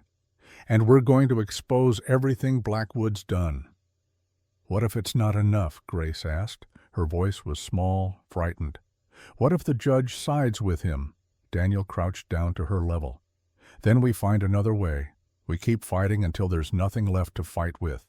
But I promise you this. I will not let him keep them. I will not let him take any of you. You understand?" Grace nodded. Tears spilled down her cheeks. That night Daniel sat alone in his room. The house felt empty without Emma's fierce presence, without Lucas's angry determination. He pulled out a box from under his bed. Inside were letters, old, yellowed, written in Sarah's careful hand. He had not read them in 5 years, could not bear to. But tonight he needed to remember what he was fighting for. The first letter was from their wedding day. "My dearest Daniel, today I married my best friend. Whatever comes, whatever trials we face, know that I choose you. Every day, always." He read through tears, through memories of a life that felt like someone else's dream, and at the bottom of the box he found something else. A small photograph. Sarah holding baby Emily, both smiling, both alive, both gone. "I'm trying," he whispered to the picture. "I'm trying to save them like I couldn't save you." The photograph offered no answer. Just two faces frozen in time watching him with eyes that held all the love and loss the world could offer. Meanwhile, in the cellar of Blessed Hope, Emma and Lucas huddled together in the dark. They had been there 3 days. Blackwood's men brought food once daily, bread and water. Nothing else. The cold seeped through stone walls until Emma could not feel her fingers. Lucas coughed constantly, a wet sound that meant sickness was taking root. "Tell me a story," Lucas said. His voice was weak, like Emma used to. Emma's throat was raw from cold and crying, but she tried, for him, for both of them. Once there was a boy who was braver than he knew. He lived in a world that told him he was worthless, but he didn't believe it. He fought and survived and found a family who loved him. What happened to the boy? He saved them all, because that's what brave boys do. Lucas was quiet for a moment. Then Emma, "Yeah, I don't want to die down here." "You're not going to die." "How do you know?" "Because Daniel's coming. I know he is. He wouldn't leave us." "What if he can't find us? What if Blackwood wins?" Emma pulled Lucas closer. His body was so small against hers, so fragile. "Then we find our own way out. We survive, like we always do." But in the darkness, Emma was not sure she believed her own words anymore. January 8th arrived with bitter cold and clear skies. The Cheyenne Territorial Courthouse stood 3 stories tall, imposing and final. People gathered outside, drawn by gossip and the promise of drama, a preacher and a rancher fighting over 7 orphans, better than theater. Daniel arrived with Nathan, Grace, Caleb, Lily, and Ruby. Sheriff Ward from Laramie had come as witness. And behind them, stepping down from a coach with the bearing of royalty, came Judge Margaret Thornton. She was 61, iron gray hair, pulled back severe eyes that missed nothing.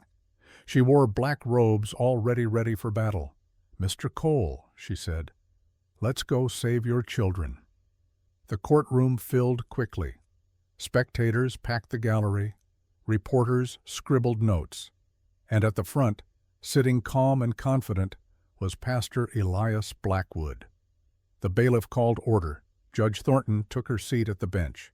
The prosecutor stood a thin man named Charles Whitman, who smiled like a snake. "Your Honor," Whitman began, "this case is simple. 7 vulnerable children are in the custody of Daniel Cole, a single man, no wife, no family support. Documented mental instability following the deaths of his wife and child 5 years ago. He is in debt. He is isolated. And now 2 of his wards have committed criminal trespass." Whitman gestured to where Emma and Lucas sat, brought from the cellar that morning. Emma's hands were bandaged from cold burns. Lucas's cough echoed through the silent room. These children need structure, discipline. The Blessed Hope Home offers Christian values, education, and safety. The law is clear. Children deserve stability, not sentiment. Thornton's expression did not change. "Mr. Cole." "Your response." Daniel stood. He was not a lawyer, did not know court procedure, but he knew truth. And he knew love. "Your Honor, I'm just a man who found 7 children dying in a blizzard and chose to save them. The prosecutor calls them wayward. I call them survivors. They lived through things that would break most adults. They deserve a home that loves them, not an institution that profits from them." Whitman smiled. "Mr. Cole cannot even afford to keep them. He owes $800 to the Cheyenne Bank, due in 7 days. When he defaults, these children will be homeless anyway." Murmurs rippled through the courtroom. Daniel felt the ground shifting beneath him. Every word was true. Every accusation landed like a blow. "Your Honor," Whitman continued, "I called Gerald Hutchins to the stand." The banker took his seat, smug, confident. He testified about Daniel's debt, his isolation, his inability to provide. Each word was a nail in a coffin being built around 7 children. Then Thornton spoke. "I call Emma Whitfield." Emma stood. Her legs shook. She walked to the witness stand like she was walking to her own execution. The bailiff swore her in. She sat. Thornton's eyes were kind. "Miss Whitfield, tell us why you believe Mr. Cole is a suitable guardian." Emma looked at the courtroom, at all these people who would decide her fate without knowing her story, without understanding what survival cost. "Because he's the only adult who didn't abandon us," she said. Her voice was quiet but clear. "When my mother froze to death, when Lucas's father beat him, when we were dying in that wagon, where were all these suitable adults?" She gestured at the gallery, at Blackwood, at Hutchins. "Daniel Cole showed up. He fed us, clothed us, taught us we're worth fighting for. That's more than anyone else ever did." Whitman stood for cross-examination. "Miss Whitfield, isn't it true Mr. Cole is $800 in debt?" "Yes. And if he defaults, you'll all be homeless anyway." "Maybe, but we'll be homeless together. That's more than Blackwood ever offered." The gallery erupted in applause. Thornton's gavel came down hard. "Order, order in this court." But the damage was done. The audience had chosen sides, and they had chosen the children. Nathan took the stand next. He was 12 years old, but he spoke with the precision of a scholar. He presented documents, public records of Blessed Hope's funding, comparisons showing discrepancies. "The territorial government allocates $50 per child annually," Nathan explained. "For 40 children, that's $2,000 per year. But public expenditure records show Blessed Hope spends less than $200. The remaining $1,800 is unaccounted for." Whitman objected. "Your Honor, this boy has no legal training. This evidence is speculative." "It's mathematics," Nathan said calmly. "Numbers don't lie. People do." Thornton leaned forward. "Continue, young man." Nathan pulled out more papers. "I also have testimony from Peter Marsh, age 17, formerly of Blessed Hope. He describes systematic abuse, insufficient food, physical punishment, child labor." Objection. Hearsay. "Then let's make it direct testimony." Thornton nodded to the bailiff. "Bring in Mr. Marsh." The courtroom doors opened. Peter Marsh walked in, followed by 6 other young people, all former residents of Blessed Hope, all carrying scars. Blackwood's face went pale. Peter took the stand. He was sworn in. And then, with quiet dignity, he removed his shirt. The courtroom gasped. His back was a roadmap of pain, thick welts, old scars, new ones, a lifetime of abuse written in scar tissue. "Pastor Blackwood did this," Peter said, "with a leather strap, 30 lashes because I stole bread. I was so hungry I couldn't think straight, and he beat me until I couldn't stand." One by one the others came forward, showed their scars, told their stories, a litany of cruelty disguised as salvation. The gallery was silent. Reporters wrote furiously, and Blackwood sat frozen, watching his empire crumble. Then something unexpected happened.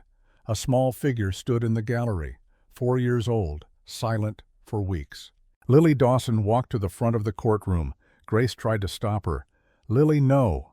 But Lily kept walking. She climbed onto the witness stand. Too small for the chair.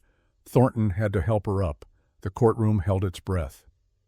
"Sweetheart," Thornton said gently, "can you tell us your name?" Lily's voice was barely a whisper. "Lily Dawson." "Can you tell us why you want to stay with Mr. Cole?" Lily looked at Daniel, at this man who had read her stories, who had never yelled, who had given her safety when the world offered only pain. "He's good," she whispered. "Can you speak up, dear?" Lily's voice grew stronger. "He's good. He reads to me. He doesn't yell. Mama said find someone good when she's gone. I found him." Tears streamed down her face. "Please don't take him. He's ours." The courtroom exploded. Not in argument, in emotion. Grown men wiped their eyes. Women sobbed openly. Even the bailiff had to turn away. Emma was crying. Nathan gripped her hand. Grace held Caleb and Ruby close. Lucas sat trembling, his breath coming in gasps. And Daniel Cole, this broken man who had thought he would never care again, sat with tears streaming down his face. Thornton gavelled for silence. When the room finally quieted, she spoke. "This court is adjourned until tomorrow morning, 10 a.m. I will render my verdict then." The gallery emptied slowly. Daniel gathered his children. All 7, now Emma and Lucas, released into his custody pending the decision. They huddled together outside the courthouse. "Do you think we won?" Emma asked. Daniel looked at her, at all of them. These 7 hearts that had found each other in the blizzard and refused to let go. "I don't know," he said honestly. "But we told the truth. That's all we can do." That night, Thornton sat in her chambers reviewing evidence, numbers, testimonies, scars, a 4-year-old girl begging not to be separated from the only safety she had known. On one side, the law, procedure, the argument that children needed structure, not sentiment. On the other side, love, fierce and imperfect and real. She thought about her own daughter dead 20 years from fever, about the hole that never filled, about what she would have given for one more day. At midnight she made her decision, and when morning came everyone would learn whether justice and love could exist in the same world, or if they were always destined to be at war. January 10th, 1878. 10 o'clock in the morning. The courtroom was packed tighter than the day before. Word had spread through Cheyenne like wildfire. The preacher and the rancher. 7 orphans and 1 judge. A verdict that would determine whether love was enough. Daniel sat with his children, all 7 of them. Emma held Ruby, who babbled obliviously. Lucas gripped Nathan's hand so hard his knuckles were white. Grace had Lily pressed against her side. Caleb sat perfectly still, barely breathing. Across the aisle, Pastor Elias Blackwood sat alone. His supporters had vanished overnight. The testimony of scarred children had a way of clearing a room of fair-weather friends. The bailiff stood. "All rise," the Honorable Judge Margaret Thornton presiding. Thornton entered. Her face was unreadable. She carried a single sheet of paper. The weight of 7 lives reduced to ink and judgment. She sat. The room sat. Silence fell like snow. "I have reviewed the evidence," Thornton began. Her voice carried to every corner. "I have heard the testimonies. I have deliberated through the night. This case forces us to confront a fundamental question. What is a family?" Emma stopped breathing. "The prosecution argues that family requires structure, a husband and wife. Financial stability, social conformity. The defense argues that family is choice, that love, not law, defines who belongs to whom." Thornton paused. Her eyes moved across the courtroom, landing on each child in turn. "I have seen the ledgers. I have seen the scars. I have heard a 4-year-old child beg this court not to separate her from the only safety she has known." She turned to Blackwood. "Pastor Elias Blackwood, you are hereby ordered to cease operations of Blessed Hope Home, pending a full criminal investigation into charges of embezzlement and child abuse. The territorial marshal will take you into custody immediately." The courtroom erupted. Blackwood stood face pale. "Your Honor, I object. I have done nothing but serve God and these children." "You served yourself," Thornton said coldly. "You profited from suffering. You clothed cruelty in righteousness, and you will answer for it." 2 marshals moved forward. Blackwood looked around the courtroom seeking allies, finding none. As they led him away, he stopped beside Daniel. "You won today," he whispered. "But can you keep them? Can you afford to keep them?" Daniel met his eyes. "I'll die trying." Blackwood was led out in handcuffs. The door closed behind him, and Thornton continued. "As for Daniel Cole," she looked at him directly, "this court finds that you have demonstrated not only the capacity, but the commitment to provide a loving, stable home for these 7 children. Guardianship is granted." Emma's legs gave out. Daniel caught her. Nathan started crying. Grace covered her mouth with both hands. Lucas laughed through tears. Even Caleb, who rarely showed emotion, was shaking. Furthermore, Thornton said, raising her voice over the growing celebration, I am authorizing immediate adoption proceedings should you choose to pursue them. Daniel stood. His voice was rough with emotion. Thank you, Your Honor. Thank you. Thornton's stern expression softened slightly. Mr. Cole, these children chose you. They fought for you. They believed in you when the world said they shouldn't. Don't make them regret it. I won't, I swear it. The gavel came down. This court is adjourned. The gallery exploded in applause. People surged forward. Sheriff Ward clapped Daniel on the shoulder. Peter Marsh and the other survivors from Blessed Hope crowded around, laughing, crying, finally free. Emma stood in the center of it all, holding Ruby, and felt something she had not felt since her mother died. Hope. Real hope. The kind that said tomorrow might actually be better than today. Outside the courthouse, an elderly woman waited. She was perhaps 70, well-dressed, with kind eyes and silver hair. She approached Daniel as he emerged with the children. Mr. Cole, she said, my name is Eleanor Hutchins. Daniel tensed. You're the banker's wife. I am. And I've come to discuss your debt. Emma moved between them, protective. We got until the 15th. We'll find the money. Eleanor smiled gently. I'm sure you would, but that won't be necessary. She handed Daniel an envelope. He opened it with shaking hands. Inside was a bank draft for $800. I don't understand, Daniel said. My husband told me about your loan, and last night, after reading about the trial in the newspaper, I made a decision. Eleanor's voice was soft. You see, Mr. Cole, I lost a grandson 2 years ago. Fever. He was 7 years old. I've been asking God ever since why he took my boy. She looked at the 7 children. Last night I realized maybe he didn't take him. Maybe he just needed me to help save 7 others. Emma stared at her. You're giving us $800. I'm investing in something more valuable than money. I'm investing in love, in family, in the kind of courage these children have shown. Eleanor reached out and touched Ruby's cheek.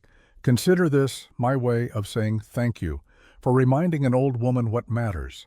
Daniel's hands trembled. I can't accept this. You can, and you will, because those children need a home more than I need $800. She paused. My husband doesn't know, and he won't. This is between us and God. She turned to leave, but Emma caught her hand. Why really? Eleanor looked at this fierce girl who had survived the impossible. Because I've lived 68 years. I've learned that money can't buy what you have. A family that fought heaven and hell to stay together. That's worth more than all the gold in California. She squeezed Emma's hand once, then walked away. Daniel stood holding the bank draft, tears streaming down his face. We did it, Nathan whispered. We actually did it. No, Emma said. We all did it, together. The journey back to the ranch felt different. The snow was still deep, the cold was still bitter, but somehow the world seemed brighter, warmer, full of possibility instead of threat. Lucas sat up front with Daniel, no longer suspicious, no longer waiting for betrayal. Nathan read aloud from his law book, already planning how to help other children trapped in places like Blessed Hope. Grace and Lily sang together, their voices harmonizing in a way that spoke of healing. Caleb asked endless questions.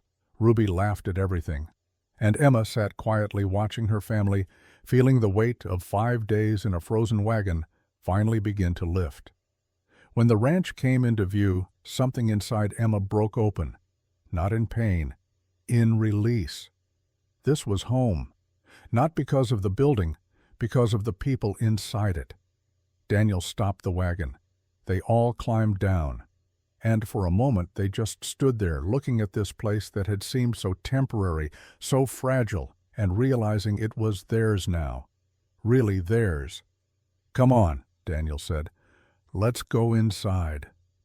The fire was still burning. Daniel had asked a neighbor to keep it lit. The house was warm, welcoming, filled with the smell of fresh bread someone had left on the table. The children scattered. Nathan to his books, Lucas to check the wood supply, Grace and Lily to the kitchen. Caleb exploring with Ruby on his hip. Emma stood in the center of the main room and felt something she had not felt in months. Peace. Not the absence of struggle, but the presence of safety. Daniel appeared beside her. "You all right?" "Yeah, just trying to believe it's real." "It's real." "What if something else goes wrong? What if we lose this again?" Daniel was quiet for a moment. Then he spoke words Emma would remember for the rest of her life. "Then we lose it together. And we build something new. Because that's what families do. They survive. They adapt. They hold on to each other when everything else falls apart." Emma nodded. "You really think we're a family? Not just orphans and a lonely man. I think family isn't blood. Family is who you'd bleed for, and I'd bleed for every one of you." That night they gathered around the table for dinner, all 8 of them. Daniel at the head. Emma to his right, Nathan beside her, then Lucas, Grace, Lily, Caleb, and Ruby in a high chair Daniel had built that afternoon. The food was simple, stew and bread. But it was warm and plentiful and theirs. "I want to say something," Daniel announced. Everyone looked up. "Before you all came, this house was a tomb. I was living with ghosts. But you brought me back to life. I don't know if I saved you, but I know you saved me." Emma met his eyes. "Then we're even. Not even close, but it's a start." They ate, they talked, they laughed. And for the first time since the blizzard, Emma allowed herself to imagine a future. Not just survival, but life. Real life with school and chores and arguments and love. After dinner, Daniel pulled out papers. "I want to make it official. Adoption papers. For all of you, if you want." 7 pairs of eyes stared at him. "It means I'd legally be your father," he continued.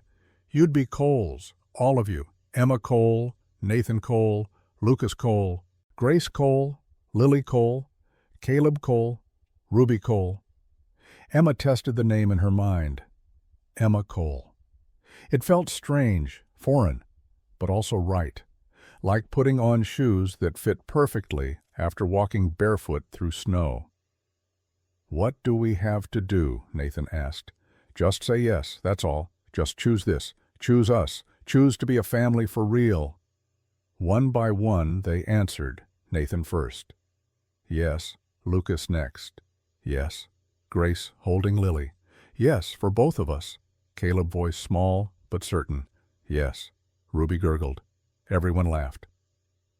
Finally Emma. She looked at this man who had appeared in a blizzard like an answer to a prayer, who had fed them, sheltered them, fought for them, who had proven that adults could be trusted after all. "Yes," she whispered. "Yes, we choose this." Daniel signed the papers. His hand shook. But the signature was clear, legal, binding. They were a family now, not by blood, by choice. 2 years passed. December 25th, 1880, Christmas morning. The ranch had grown. Daniel had expanded the house, adding rooms for each child. The herd had doubled. The land flourished. And inside the warm walls, 7 children had become 7 young people finding their way in the world. Emma was 16 now. She taught at the Laramie School 3 days a week and was writing a book about survival, about orphans, about the winter that changed everything. Publishers in New York had expressed interest. Nathan, 14, studied law through correspondence with Judge Thornton. He would leave for Denver in the fall to attend university.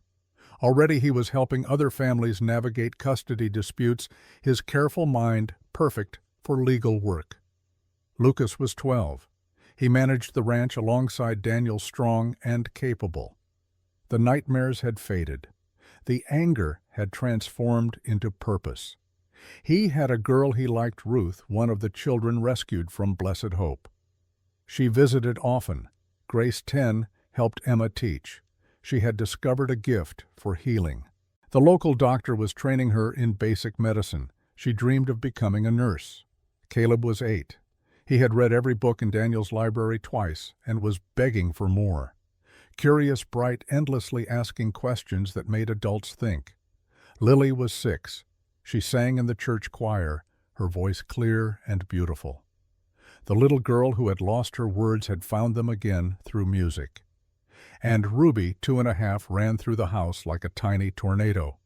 She called Daniel Papa and Emma Sissy and had no memory of the wagon or the cold or the dying. Christmas dinner was loud and chaotic and perfect.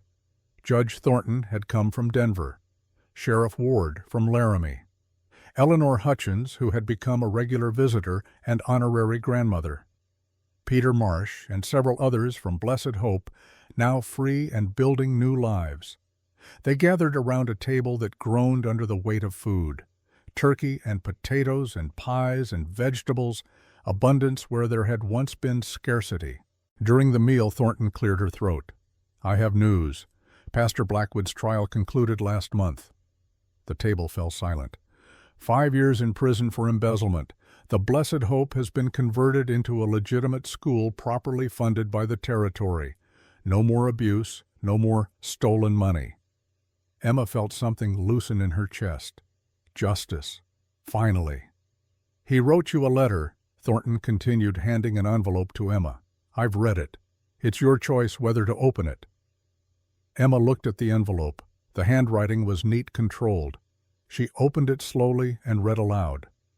"Miss Whitfield, I spent my life believing discipline was love. I was wrong. My daughter Margaret died because I had no money to feed her. I swore no child would starve under my watch, but I forgot they need more than food. They need kindness." Her voice caught. "You reminded me of Margaret, brave, fierce, unwilling to give up. I hated you for it because you showed me what I'd lost. Not just my daughter, but my humanity. I don't ask for forgiveness. I ask only that you remember. Sometimes the cruelest people are the most broken ones. I hope you never become like me, Elias Blackwood." The table was silent. Then Daniel spoke. "What will you do with that?" Emma folded the letter carefully. "Keep it, as a reminder that hurt people, but healed people can heal others." After dinner, as the sun set over the Wyoming plains, Daniel and Emma stood on the porch. Before them, the hill where Sarah and baby Emily were buried. 2 graves that had once represented only loss. Now they felt different, like markers of a journey that had led here, to this moment, to this family. "Do you still miss them?" Emma asked. "Your wife and daughter, every day. But now when I think of them, I don't just feel pain. I feel gratitude." "For what?" "For leading me to you. All of you." Emma leaned against the porch railing. "Do you think they'd be proud of what we've become?" "I know they would." Behind them, through the window, the others were cleaning up, laughing, arguing over who had to dry dishes, being a family in all its messy, beautiful reality. "What do you think will happen to us?" Emma asked. "When we grow up," Daniel smiled. "You'll write books that change how people see orphans and survival. Nathan will become a judge who fights for children who can't fight for themselves. Lucas will run this ranch and teach his own kids that strength isn't cruelty. Grace will heal the sick. Caleb will never stop asking questions. Lily will sing songs that make people remember why life is beautiful. And Ruby will remind us all to laugh. What about you? I'll be the old man on this porch watching all of you become the people you were always meant to be." Emma was quiet for a moment. Then, "We're family now, right? For real, for real." "Even though we're not blood," Daniel turned to face her fully, placed both hands on her shoulders. "Family is who you'd bleed for, and I'd bleed for every single one of you without hesitation." The door opened. The others spilled out onto the porch, drawn by the fading light and the need to be together. 7 children and 1 man who had found each other in a blizzard and refused to let go. They stood together watching the stars emerge. 8 people who had been strangers, who had become survivors, who had finally become family. Emma pulled out her journal, the one she had been keeping since the wagon. She wrote one final entry. December 18th, 1877. That was the day I pressed a knife to a stranger's chest and chose survival. But it was also the day I learned that the strongest thing a person can do isn't fight. It's trust. We were 7 orphans and 1 broken man. The world said we couldn't be a family. We proved the world wrong. Because home isn't where you're born. Home is where they choose you. And every single day, we chose each other. The wind picked up. Snow began to fall, soft and gentle. Not the killing storm of 2 years ago, just winter being winter. "Come on," Daniel said. "Let's go inside. It's cold." But nobody moved. They stood together a moment longer, 7 children and 1 man who had saved each other, who had proven that family was not an accident of birth, but a choice made every single day. Finally they turned, went inside, closed the door against the cold. And in the warm house in the firelight, 7 hearts that had found each other in the blizzard beat strong and steady. They had survived the winter. Now they would live for all the springs to come. The end.